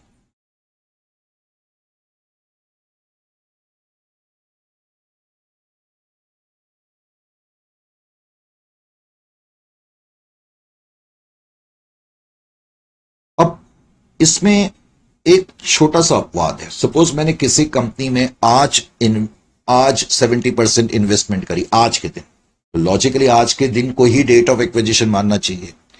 लेकिन कभी कभी रेयर केस में क्या होता है, रेयर केस में कुछ जगह हमें गवर्नमेंट की अप्रूवल की जरूरत पड़ती है, तो ऐसी सिचुएशन में जहां गवर्नमेंट की अप्रूवल की जरूरत पड़ेगी तो जिस दिन अप्रूवल मिलेगी उस तारीख को डेट ऑफ एक्विजिशन माना जाएगा।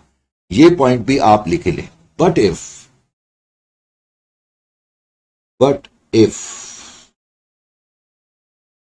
Date of approval, but if approval is required, government approval, if any approval is required, but if any approval is required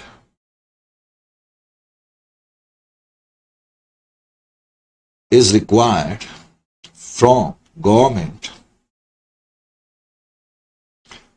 government,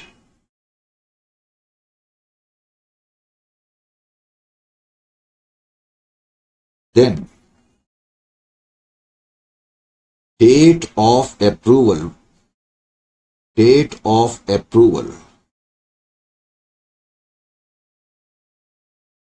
shall be considered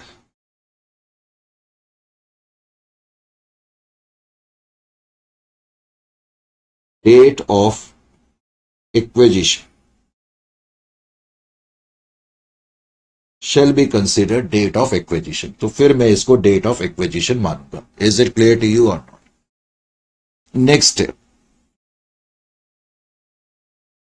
अब एक बार मुझे पता लग गया कि भाई मैंने इस तारीख पे कंट्रोल एक्वायर करा, मैं आपके 70% शेयर खरीदने जा रहा हूं, या आपके 70% शेयर खरीदूंगा या खरीद रहा हूं, तो मैं आज फ्री में तो शेयर खरीदूंगा नहीं, मुझे आपकी कंपनी को कुछ पैसा देना पड़ेगा। 99% जो पैसा दिया जाता है वो कैश में दिया जाता है, या फिर हम अपनी कंपनी के शेयर्स भी आपको दे सकते हैं। तो नेक्स्ट स्टेप वैसे ही इसकी जरूरत पड़ती नहीं है, लेकिन कुछ कॉन्सेप्ट बेस्ड क्वेश्चन कैलकुलेशन और परचेज कंसिडरेशन पे आ सकते हैं, क्योंकि जो लॉन्ग क्वेश्चंस होते हैं उसमें मोस्टली आपको परचेज कंसिडरेशन दिया जाएगा। नेक्स्ट स्टेप है determination of purchase consideration. Determination of purchase consideration, determination of purchase consideration, determination of purchase consideration, ये आपका अगला स्टेप है। Determination of purchase consideration, PC. मैंने कहा लॉन्ग क्वेश्चंस में मोस्टली हमें ये दिया रहेगा, करेक्ट, लेकिन फिर भी हमें फाइंड आउट करना आना चाहिए, क्योंकि कॉन्सेप्ट बेस्ड क्वेश्चन इससे रिलेटेड पूछे जा सकते हैं। इसका एक कॉन्सेप्ट बेस्ड क्वेश्चन के लिए भी मैंने अलग सेक्शन रखा हुआ है। Generally amount of purchase consideration, generally amount of purchase consideration shall be available। तो ये मोस्टली अवेलेबल होता है, मुझे कुछ करना नहीं पड़ता है। shall be available, correct। however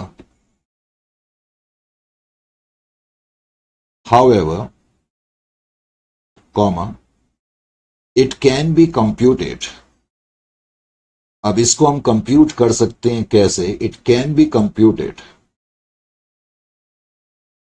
as follows.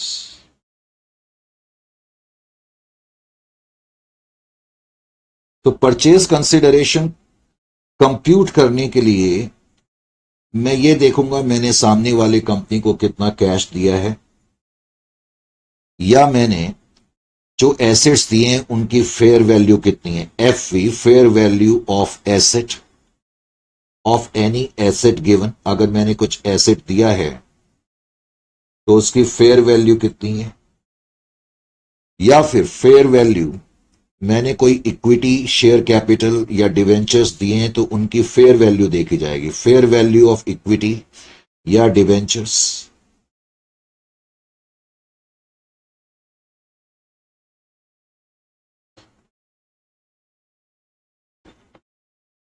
इतना ज्यादा लिख दिया है कि पेन भी कह रहा है भाई इतना ज्यादा मत लिखो, just wait. Fair value equity and debentures, correct. या फिर फेयर वैल्यू तो नहीं लिखना चाहिए, अब की बार लिखना present value, PV. Present value, PV लिखा है मैंने, present value of deferred consideration. अब ये डेफर्ड कंसिडरेशन क्या होता है, इस पर बेस्ड मैंने कहा मैंने एक अलग सेक्शन बनाया हुआ है। तो concept based question deferred consideration से रिलेटेड आ सकते हैं। जैसे मैंने किसी कंपनी को टेक ओवर करा और मैंने कहा आज के दिन तो मैं आपको इतना पैसा दे रहा हूं, लेकिन कभी कभी मैं ये भी कह सकता हूं कि मैं आपको 20 लाख रुपए और दूंगा अगर आने वाले 2 सालों में आपकी कंपनी मुझे इतना प्रॉफिट और कमा के देगी। यानी कि डेफर्ड कंसिडरेशन जो मैंने आपको बाद में देना है, करेक्ट। और fair value of contingent consideration, contingent liability लिख लो।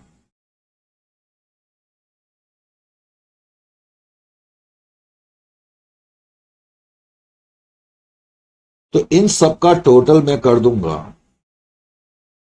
तो इस तरीके से हम कंसिडरेशन फाइंड आउट कर सकते हैं। लेकिन मैंने कहा लॉन्ग क्वेश्चंस में आपको दिया होगा, लेकिन कुछ कॉन्सेप्ट बेस्ड क्वेश्चन आ सकते हैं कैलकुलेशन ऑफ परचेज कंसिडरेशन से रिलेटेड। अब मैंने इस तारीख को कंट्रोल हासिल करा। नंबर 1, इतना परचेज कंसिडरेशन है, ये मोस्टली क्वेश्चन में दिया रहता है कि मैंने शेयर्स खरीदने के लिए आपको कितना पैसा दिया, यानी कि कितनी इन्वेस्टमेंट करी। अब उसके बाद मैं क्या करूंगा, उसके बाद मैं क्या करूंगा, सबसे पहले तो मैं ये देखूंगा, अब मुझे अकाउंटिंग करनी है। मैंने आपकी कंपनी का कंट्रोल हासिल कर लिया है, ठीक है। तो पहले तो मैं आइडेंटिफाई करूंगा net assets taken over by the acquire, correct. Next step जो होगा, आइडेंटिफाइंग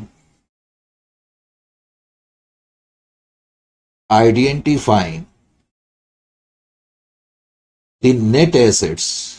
मैं ये देखूंगा मैंने आपके कौन कौन से एसेट्स और लायबिलिटी लिए हैं। Identifying the net assets taken over, taken over by acquirer, taken over of acquiry by acquirer लिखो। ऑफ एक्वायरी, एक्वायरी कंपनी मतलब जिसका कंट्रोल तुमने हासिल करा है। Of acquiree by acquirer. तो एक्वायरर ने कौन कौन से एसेट्स और लायबिलिटी लिए, पहले तो मैं ये आइडेंटिफाई करूंगा, नंबर 1। नंबर 2, उसके बाद क्या मेन पॉइंट है, all assets and liability, all assets and liability, all assets and liabilities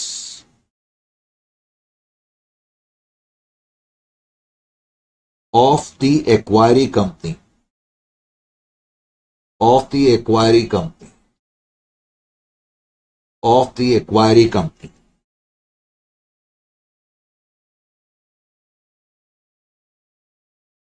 shall be taken over,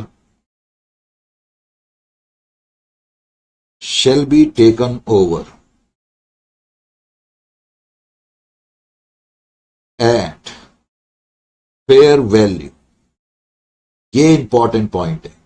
यानी कि जो एक्वायरी कंपनी के एसेट्स और लायबिलिटी आप टेक ओवर करोगे वो फेयर वैल्यू पे करोगे on the date of acquisition, on the date of acquisition. ये इंपॉर्टेंट पॉइंट है, करेक्ट। फिर नेक्स्ट पॉइंट है, नेक्स्ट पॉइंट क्या है, ये कुछ स्पेशल पॉइंट है कह सकते हो। अब जैसे सब्सिडियरी कंपनी के कुछ एसेट्स हैं non current assets held for cell. आगे तुम इंडियस 105 पढ़ोगे जिसमें तुम non current asset held for cell, यानी कि किसी कंपनी ने कोई नॉन करंट नेचर का एसेट है या प्रॉपर्टी प्लांट एंड इक्विपमेंट है और उसको सेल के पर्पज के लिए रखा हुआ है, तो उसको बैलेंस शीट में सेपरेट लाइन आइटम के रूप में दिखाया जाता है। तो अगर एक्वायरी कंपनी का कोई non current asset held for cell है उसको भी तुम लोगे, लेकिन उसको जो लिया जाता है fair value less cost to sale पे लिया जाता है, क्योंकि इंड एस 105 ऐसा कहता है। तो नेक्स्ट पॉइंट यही है, non current asset, non current assets, non current assets held for cell, held for cell, ये पूरा एक ही वर्ड है यहां से लेके यहां तक। Non current asset held for cell of acquiree company, यानी कि एक्वायरी कंपनी का अगर ऐसा कोई एसेट है of acquiring company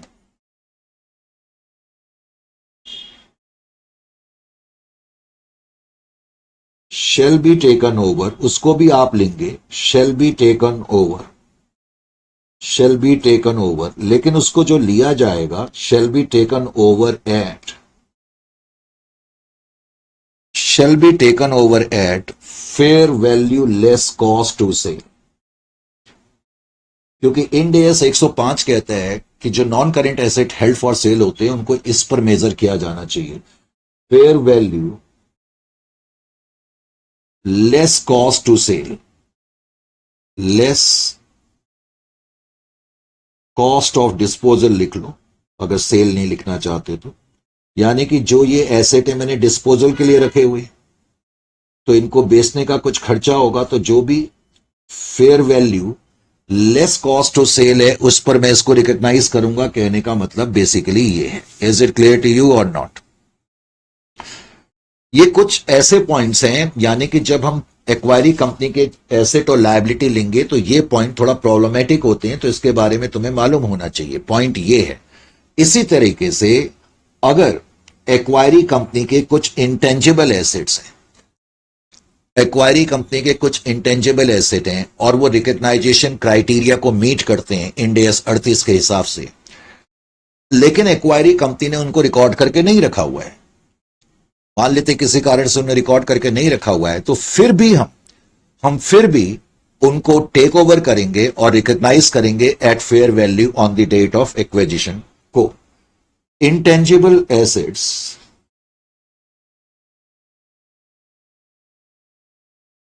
intangible assets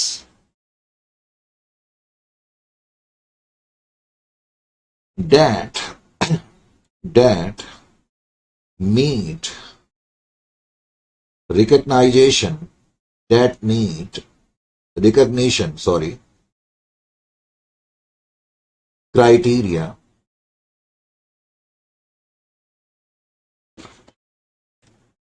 as per Ind AS 38, as per Ind AS 38, but not recorded by acquiry company, but not recorded by acquiry company,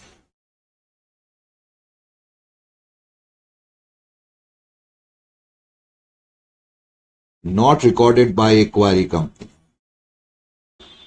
आप उसको record करेंगे, shall be, shall also be taken over, shall also be taken over by acquirer company,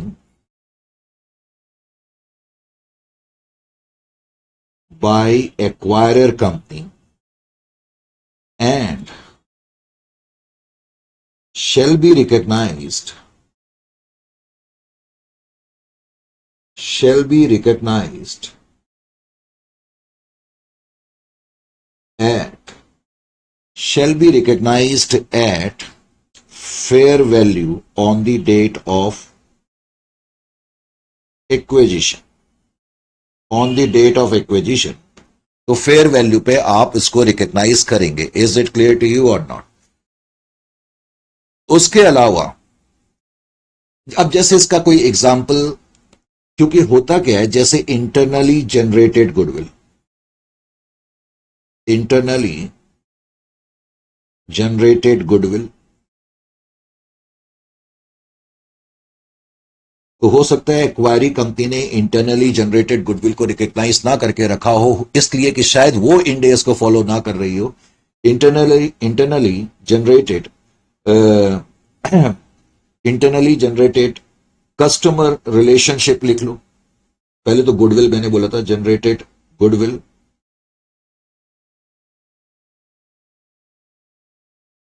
patents,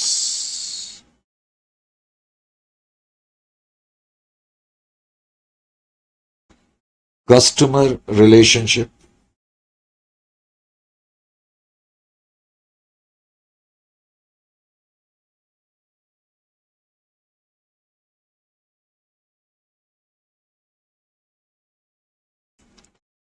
etcetera.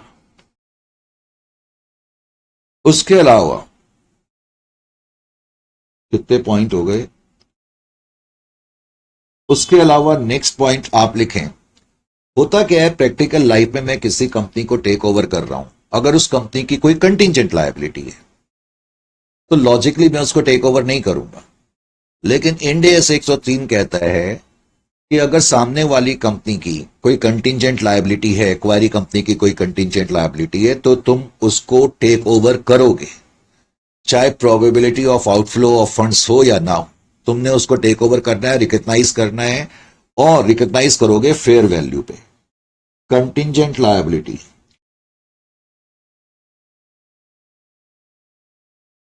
Contingent liability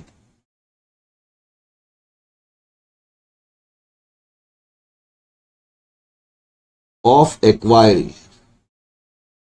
contingent liability of acquiry shall also be taken over, उसको भी हम लेंगे, shall also be taken over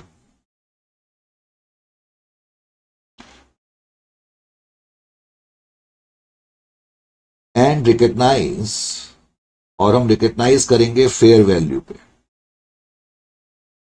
and recognize at fair value on the date of acquisition, on the date of acquisition, on the date of acquisition, fair value पे हम उसको recognise करेंगे। उसके अलावा इन पर बेस्ड भी मैंने कहा, ये जो पॉइंट मैंने लिखे हैं इन सब पर बेस्ड कॉन्सेप्ट क्वेश्चन भी मैंने आगे बनाए हुए हैं, करेक्ट। कंटिजेंट लायबिलिटी के अलावा इंडिम्निफिकेशन एसेट, इंडिम्निफिकेशन एसेट, इंडिम्निफिकेशन एसेट नाम से ही पता लग रहा है क्या है इंडिम्निफिकेशन एसेट। इंडिम्निफिकेशन एसेट, मान लो, वैसे इंडिम्निफिकेशन का मतलब होता है किसी को कंपनसेट करना, तो indemnification asset promised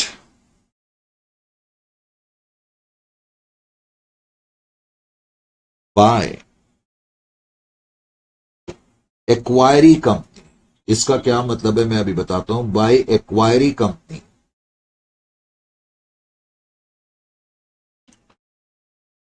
by acquiree company shall also be taken over,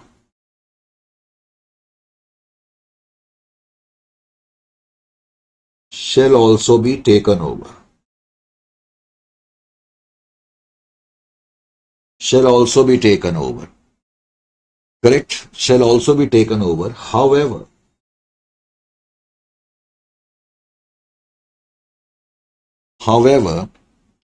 such asset,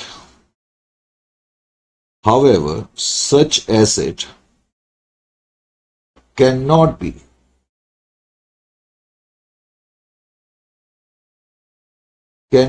recognized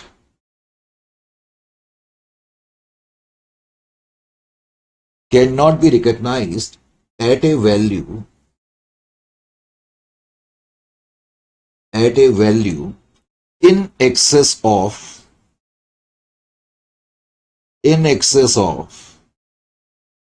contingent liability. यहां सीएल जो है कंटिजेंट लायबिलिटी है, तुम पूरा लिख लेना। इसका क्या मतलब हुआ जो मैंने ये पॉइंट तुम्हें बताया, इसका मतलब समझाने के लिए, सपोज ये कंपनी ए है, इस कंपनी ने कंपनी बी जो कि एक्वायरी कंपनी है, लेटस से एक्वायरी कंपनी की कोई कंटिजेंट लायबिलिटी है, करेक्ट, मान लेते हैं कंटिजेंट लायबिलिटी 10 लाख की है। देखो ये कंटिजेंट लायबिलिटी है, इसका मतलब ये बैलेंस शीट के अंदर, फाइनेंशियल स्टेटमेंट के अंदर नहीं दिखाई गई है। कंटिजेंट लायबिलिटी का क्या मतलब है कि रिपोर्टिंग डेट को आपके ऊपर एक ऑब्लिगेशन है, प्रेजेंट ऑब्लिगेशन, लेकिन probability of outflow of funds depend करती है फ्यूचर कोर्स ऑफ एक्शन पर। अभी हम श्योरिटी के साथ कुछ नहीं कह सकते, तो इसलिए हमने इसको कंटिजेंट लायबिलिटी के रूप में बेसिकली फुटनोट में दिखाया होगा बी लिमिटेड ने। लेकिन इंड एस 103 कहता है कि अगर ए लिमिटेड बी लिमिटेड को टेक ओवर करेगी तो इस कंटिंजेंट लायबिलिटी को हमें लेना ही पड़ेगा, चाहे probability of outflow of funds हो या ना हो। ना सिर्फ लेना पड़ेगा बल्कि हमें इसको लायबिलिटी के रूप में रिकॉग्नाइज करना पड़ेगा। देखो, कोई कंटिंजेंट लायबिलिटी बेसिकली रिकॉग्नाइज तब कब होती है, जब probability of outflow of funds हो। करेक्ट, इंडियस 37 तो यही कहता है ना। लेकिन यहां पर एक तुम्हें ध्यान ये रखना पड़ेगा, इंडियस 103 ये कहता है कि कंटिंजेंट लायबिलिटी टेक ओवर करी जाएगी irrespective of probability of outflow of funds और नॉट। अब मैंने इस लायबिलिटी को ले लिया 10 लाख पर, करेक्ट, और मैंने रिकॉग्नाइज भी कर लिया। तो कई बार दो कंपनी के बीच में इस तरीके का एक एग्रीमेंट होता है कि भाई हम तुम्हारी कंटिंजेंट लायबिलिटी तो हमें लेनी पड़ेगी, लेकिन ये तो सरासर इनजस्टिस है, हमें तुम्हारी कंटिंजेंट लायबिलिटी को लेना पड़ रहा है। तो ऐसी सिचुएशन में ये कंपनी हमें एक प्रॉमिस कर सकती है। बी लिमिटेड ने हमें एक प्रॉमिस कर दिया। क्या प्रॉमिस कर दिया कि भाई अगर आपको इस लायबिलिटी को कुछ पैसा देना पड़ गया तो हम आपको 2 लाख रुपए देंगे या 4 लाख देंगे या 10 लाख देंगे। तो जो इन्होंने प्रॉमिस करा है हमें देने का वो इंडिम्निफिकेशन एसेट है, क्योंकि वो एक तरीके से हमें कंपनसेट कर रहे हैं। Are you getting my point or not? तो क्वेश्चन ये कहता है कि इंडिम्निफिकेशन एसेट को लिया जाए या ना लिया जाए। लिया जाएगा, number 1।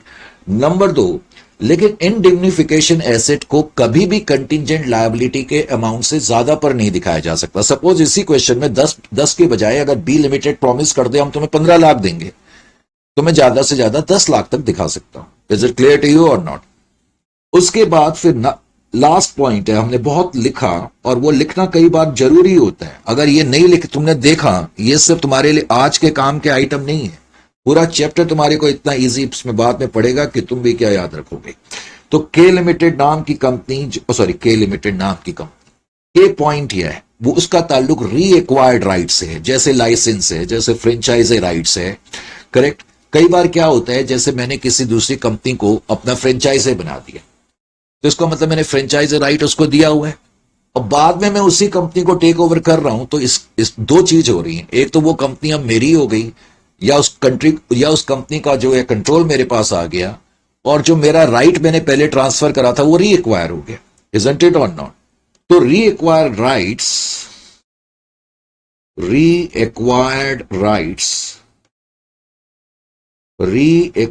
Rights, just wait, reacquired rights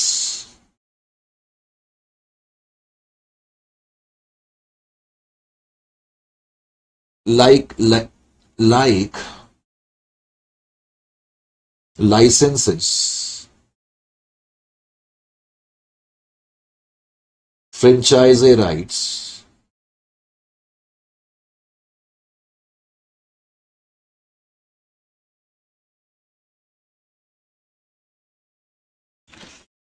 etc. appearing in the books of acquiring, in the books of acquiring company,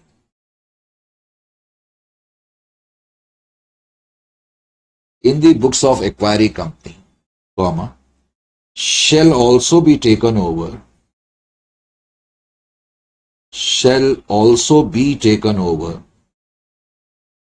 तो उसको भी हम टेक ओवर करेंगे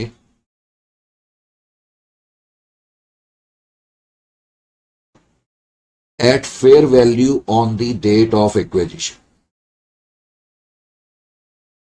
तो डेट ऑफ एक्विजिशन को जो भी फेयर वैल्यू होगी उस वैल्यू पर हम उसको टेक ओवर करेंगे। करेक्ट। तो इस तरह हम सारे एसेट और लायबिलिटी को टेक ओवर करेंगे। एसेट और लायबिलिटीज को टेक ओवर करने के बाद, यानी कि सबसे पहले तो मेन चीज है date of control. Date of control के बाद अगला जो मेन पॉइंट होता है वो होता है ये देखना कि भाई अकाउंटिंग किसकी बुक्स में होगी, कौन से एक्वायरर की बुक्स में होगी। करेक्ट। नंबर 2, नंबर 3 उसके बाद परचेज कंसिडरेशन कितना होगा। फिर एसेट और लायबिलिटी को लेने के बारे के रूल्स तुम्हें मालूम होने चाहिए कि जो एसेट्स और लायबिलिटी हम लेंगे उनको फेयर वैल्यू पे लेंगे, लेकिन कुछ स्पेशल आइटम है जिनको अलग वैल्यू पर भी लिया जा सकता है, जैसे कि मैंने बताया था non current asset held for sale, उनको हम fair value less cost to sale पर लेते हैं। करेक्ट। अच्छा, इसके अलावा अब तुम्हें जो मेन चीज मालूम होनी चाहिए, ये एक नेचुरल सा फेनोमेना है कि जब मैं कोई चीज के लिए पैसा देता हूं और उसके अगेंस्ट मुझे कुछ हासिल होता है तो हम देखने की कोशिश करते हैं कि इस पूरे प्रोसेस में हमें नफा नुकसान कितना हुआ। मैं मार्केट से कोई सामान लेने जाऊं, करेक्ट, सपोज अगर मैं मार्केट से वेजिटेबल लेने जाऊं और मैं 100 रुपए की वेजिटेबल खरीद के घर लेके आऊं, तो वाइफ सबसे पहले यही देखने की कोशिश करेगी ना कि ये 100 रुपए का जो सामान खरीदा है उसके अगेंस्ट वो वर्दी सामान आया भी है या नहीं आया, नफा नुकसान हुआ है या नहीं हुआ। लाइकवाइज यहां पर भी हम ये देखने की कोशिश करते हैं कि इस पूरे प्रोसेस में पेरेंट के पर्सपेक्टिव से हम ये देखने की कोशिश करते हैं पूरे प्रोसेस में हमें कैपिटल नेचर का नफा हुआ, गेन हुआ या लॉस हुआ। तो इसको हम कहते हैं कैलकुलेशन ऑफ गुडविल। तो अगला जो स्टेप है वो यही है, calculation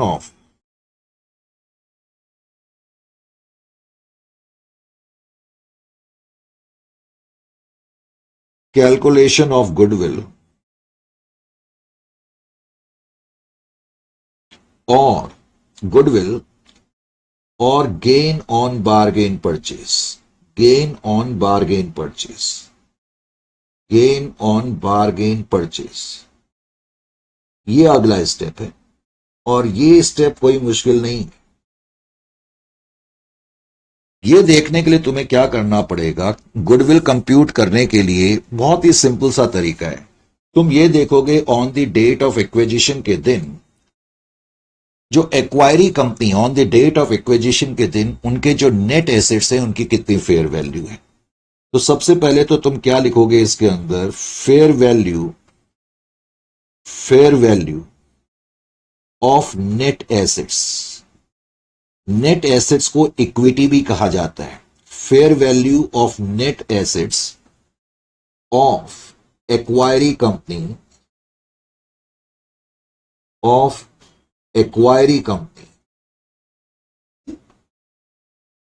on the date of acquisition.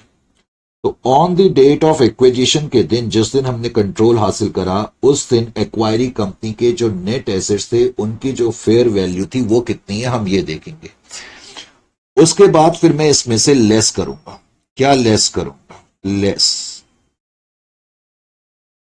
इसमें से हम जो लेस करते हैं बेसिकली, देखो मैंने अगर किसी कंपनी में 80% कंट्रोल हासिल करा है, सपोज मैंने 80% शेयर एक्वायर करे किसी कंपनी में, तो उस कंपनी के 80% शेयर तो हमारे पास है, हम पेरेंट हैं, लेकिन उस कंपनी के 20% शेयर जो हैं अदर शेयर होल्डर्स के पास है, जिनको तुम नॉन कंट्रोलिंग इंटरेस्ट होल्डर बोलते हो। पेरेंट के यानी कि जो एक्वायरी कंपनी है उसके जो टोटल नंबर ऑफ शेयर हैं या तो पेरेंट के हाथ में होंगे या अदर शेयर होल्डर्स यानी कि नॉन कंट्रोलिंग इंटरेस्ट होल्डर्स के हाथ में होंगे। सब्सिडियरी कंपनी के जितने भी नेट एसेट्स हैं, सब्सिडियरी कंपनी या एक्वायरी कंपनी के जितने भी नेट एसेट्स हैं, इसका मतलब दो पार्टीज को बिलोंग करते हैं। या तो कुछ हिस्सा पेरेंट की तरफ, अगर मैं मान के चलूं 80% कंट्रोल मेरा है तो 80% मुझे बिलोंग करेंगे, 20% नॉन कंट्रोलिंग इंटरेस्ट को बिलोंग करेंगे। तो मैं फिर क्या करूंगा, पहले तो share of non controlling interest holder, NCI, share of non controlling interest holder in net assets of acquiree company. इतना लंबा चौड़ा लिखने की जरूरत नहीं है, लेकिन जस्ट समझाने के लिए, share of non controlling interest holders in net assets of acquiring company on the date of acquisition. On the date of acquisition के दिन, on the date of acquisition के दिन जितने भी सब्सिडियरी, मैं सब्सिडियरी कहूं तो उसका मतलब एक्वायरी कंपनी, एक्वायरी कंपनी या सब्सिडियरी कंपनी के जितने भी नेट एसेट्स हैं उसमें 20% हिस्सा इनको बिलोंग करेगा, तो इनका हिस्सा हम हटा देंगे। अब जो बच जाएगा, जो ये बच गया, वो क्या शो करेगा, बैलेंस। अब बैलेंस क्या शो करेगा, बैलेंस शो करेगा parents share, parent share in net assets of acquiree company on the date of acquisition. अब तुम्हें यह पता लग गया कि डेट ऑफ एक्विजिशन के दिन हमारे हिस्से में इतने नेट एसेट्स आ रहे हैं, उसको हम कंपेयर करेंगे। किससे कंपेयर करेंगे? लेस कंसीडरेशन से, परचेज कंसीडरेशन से, कि हमने कितना पैसा दिया, परचेज कंसीडरेशन। तो आप परचेज कंसीडरेशन से कंपेयर करेंगे। अब परचेज कंसीडरेशन से आपने कंपेयर करा, अगर, और मोस्ट ऑफ द टाइम ऐसा होगा कि परचेज कंसीडरेशन का अमाउंट ज्यादा होगा, तो अगर परचेज कंसीडरेशन का अमाउंट पेरेंट के शेयर से ज्यादा है, यानी कि परचेज कंसीडरेशन का मतलब जितना आपने पे करा कंट्रोल एक्वायर करने के लिए, मान लो आपने 10 लाख पे करे और आपके हिस्से के एसेट या नेट एसेट 8 लाख के आए, तो आपने ज्यादा पे करा ना, तो purchase consideration is more than parent share. अगर तो ऐसा होगा तो इसका मतलब ये गुडविल आएगी। गुडविल का बेसिकली मतलब क्या हो गया? गुडविल का मतलब हो गया, गुडविल का मतलब है एक तरीके से कैपिटल लॉस। मैंने 10 लाख रुपए खर्च करे और बदले में मेरे पास 8 लाख के एसेट आए, तो ये क्या शो कर रहा है? It is reflecting that I am losing out on 2 lakh. तो याद रखें, वैसे तो कभी कभी हमें फायदा भी हो सकता है, लेकिन फायदा बहुत रेयरेस्ट ऑफ रेयर सर्कमस्टेंसेस में ही होगा, यानी कि गेन ऑन बार्गेन परचेज बहुत रेयरेस्ट ऑफ रेयर सर्कमस्टेंसेस में ही आपको हासिल हो सकता है। Is it clear to you और नॉट? ये जो पॉइंट मैंने अभी हल्का सा बताया, मैं थोड़ा सा इसके बारे में भी चर्चा कर दूं तो तुम्हारे को समझ में और अच्छी तरह से ये पॉइंट आ जाएगा। ये जो गुडविल का मैंने अभी बताया, मान लेते हैं कि F1 लिमिटेड नाम की कोई कंपनी है। कौन सी कंपनी है? F1 लिमिटेड नाम की कोई कंपनी है। F1 नाम की कंपनी ने, हम मान लेते हैं F2 लिमिटेड में 80% शेयर्स एक्वायर करें, 80% शेयर एक्वायर करें, करेक्ट? F1 ने 80% शेयर इस कंपनी के एक्वायर करे सिंप्लिसिटी के लिए, और मान लेते हैं कि हमने इस तारीख को एक्वायर करे, तो ये डेट ऑफ, कोई भी डेट मान लो, इस तारीख को हमने एक्वायर करा, ठीक है? This is your date of acquisition. Date of acquisition के दिन आपने शेयर्स तो एक्वायर करे, कुछ अमाउंट भी तो पे करा होगा। मान लेते हैं कि आपने कंसीडरेशन जो पे करा, कंसीडरेशन सिंप्लिसिटी के लिए 9 लाख रुपए का आपने कंसीडरेशन पे करा है, करेक्ट? डेट ऑफ एक्विजिशन के दिन, डेट ऑफ एक्विजिशन के दिन हम मान लेते हैं कि जो F2 लिमिटेड नाम की कंपनी है, इसके जो नेट एसेट्स हैं, इसके जो नेट एसेट्स हैं, F2 लिमिटेड के नेट एसेट्स में ईयर के एंड की बात नहीं कर रहा हूं, on the date of control की बात कर रहा हूं। जो नेट एसेट्स है on the date of control को, उनकी जो फेयर वैल्यू है, सिंप्लिसिटी के लिए मान लेते हैं 7 लाख रुपए की है, 7 लाख रुपए की। अब अगर मैं आपको कहूं कि आप मुझे इस केस में गुडविल कंप्यूट करके दिखाएं, तो आप मुझे कैसे कंप्यूट करके दिखाओगे? बड़ी 2 मिनट में आप मुझे गुडविल कंप्यूट करके दिखा सकते हैं, लेकिन थोड़ा सा प्रेजेंटेशन। होता क्या है कि बच्चे 99%, अभी मैं पढ़ रहा था, they lose out on marks because of lack of presentation. Presentation नहीं होने से बड़ी प्रॉब्लम बच्चों को होती है। कई लोग समझ तो जाते हैं, लेकिन प्रेजेंटेशन से सारी उनकी परफॉर्मेंस खराब हो जाती है। सबसे पहले तो आप हमेशा क्या करें, इस तरह से लिखें, 100% ऑफ नीफा। नीफा का मतलब net fair value of identifiable asset, correct? या इसको आप इस तरह लिख लेता, पहले अभी पहला क्वेश्चन में ज्यादा शॉर्ट फॉर्म यूज नहीं करना चाहता, तो 100% of fair value of net assets. अभी आप पहले ऐसे ही लिख लें, net assets of acquiree company जो कि F2 है, on the date of control, on the date of acquisition. On the date of acquisition को फेयर वैल्यू जो है नेट एसेट्स की 7 लाख है, पूरी 100% वैल्यू आपने लिखी। अब उसमें से आप लेस करेंगे, लेस क्या करेंगे? B, share of NCI, share of NCI. NCI का क्या शेयर होगा? तुम्हारे पास 80% इंटरेस्ट है तो 20% इंटरेस्ट तो एनसीआई के पास होगा, तो 20% ऑफ 7 लाख, इसका मतलब 1,40,000 के नेट एसेट्स जो हैं वो एनसीआई को बिलोंग करते हैं। अब इसको मैं माइनस कर दूं तो ये क्या आ गया, 5,60,000। ये 5,60,000 क्या दिखा रहा है, ये दिखा रहा है parents share. Parent share, parent कौन है, F1 है। Parent share in fair value of net assets of F2 on the date of acquisition. अब मैंने कहा इसको हम कंपेयर करेंगे कंसीडरेशन से। कंसीडरेशन का अमाउंट कितना है इस केस में, 9 लाख है। क्या कंसीडरेशन का अमाउंट ज्यादा है, सर बहुत ज्यादा है, राइट। अगर बहुत ज्यादा है तो गुडविल भी बहुत ज्यादा होगी। गुडविल कैपिटल नेचर का लॉस है, इस बात को समझने की कोशिश करो। तो इस केस में 3,40,000 गुडविल आ गई। तो इस तरीके से हमें बढ़ना है।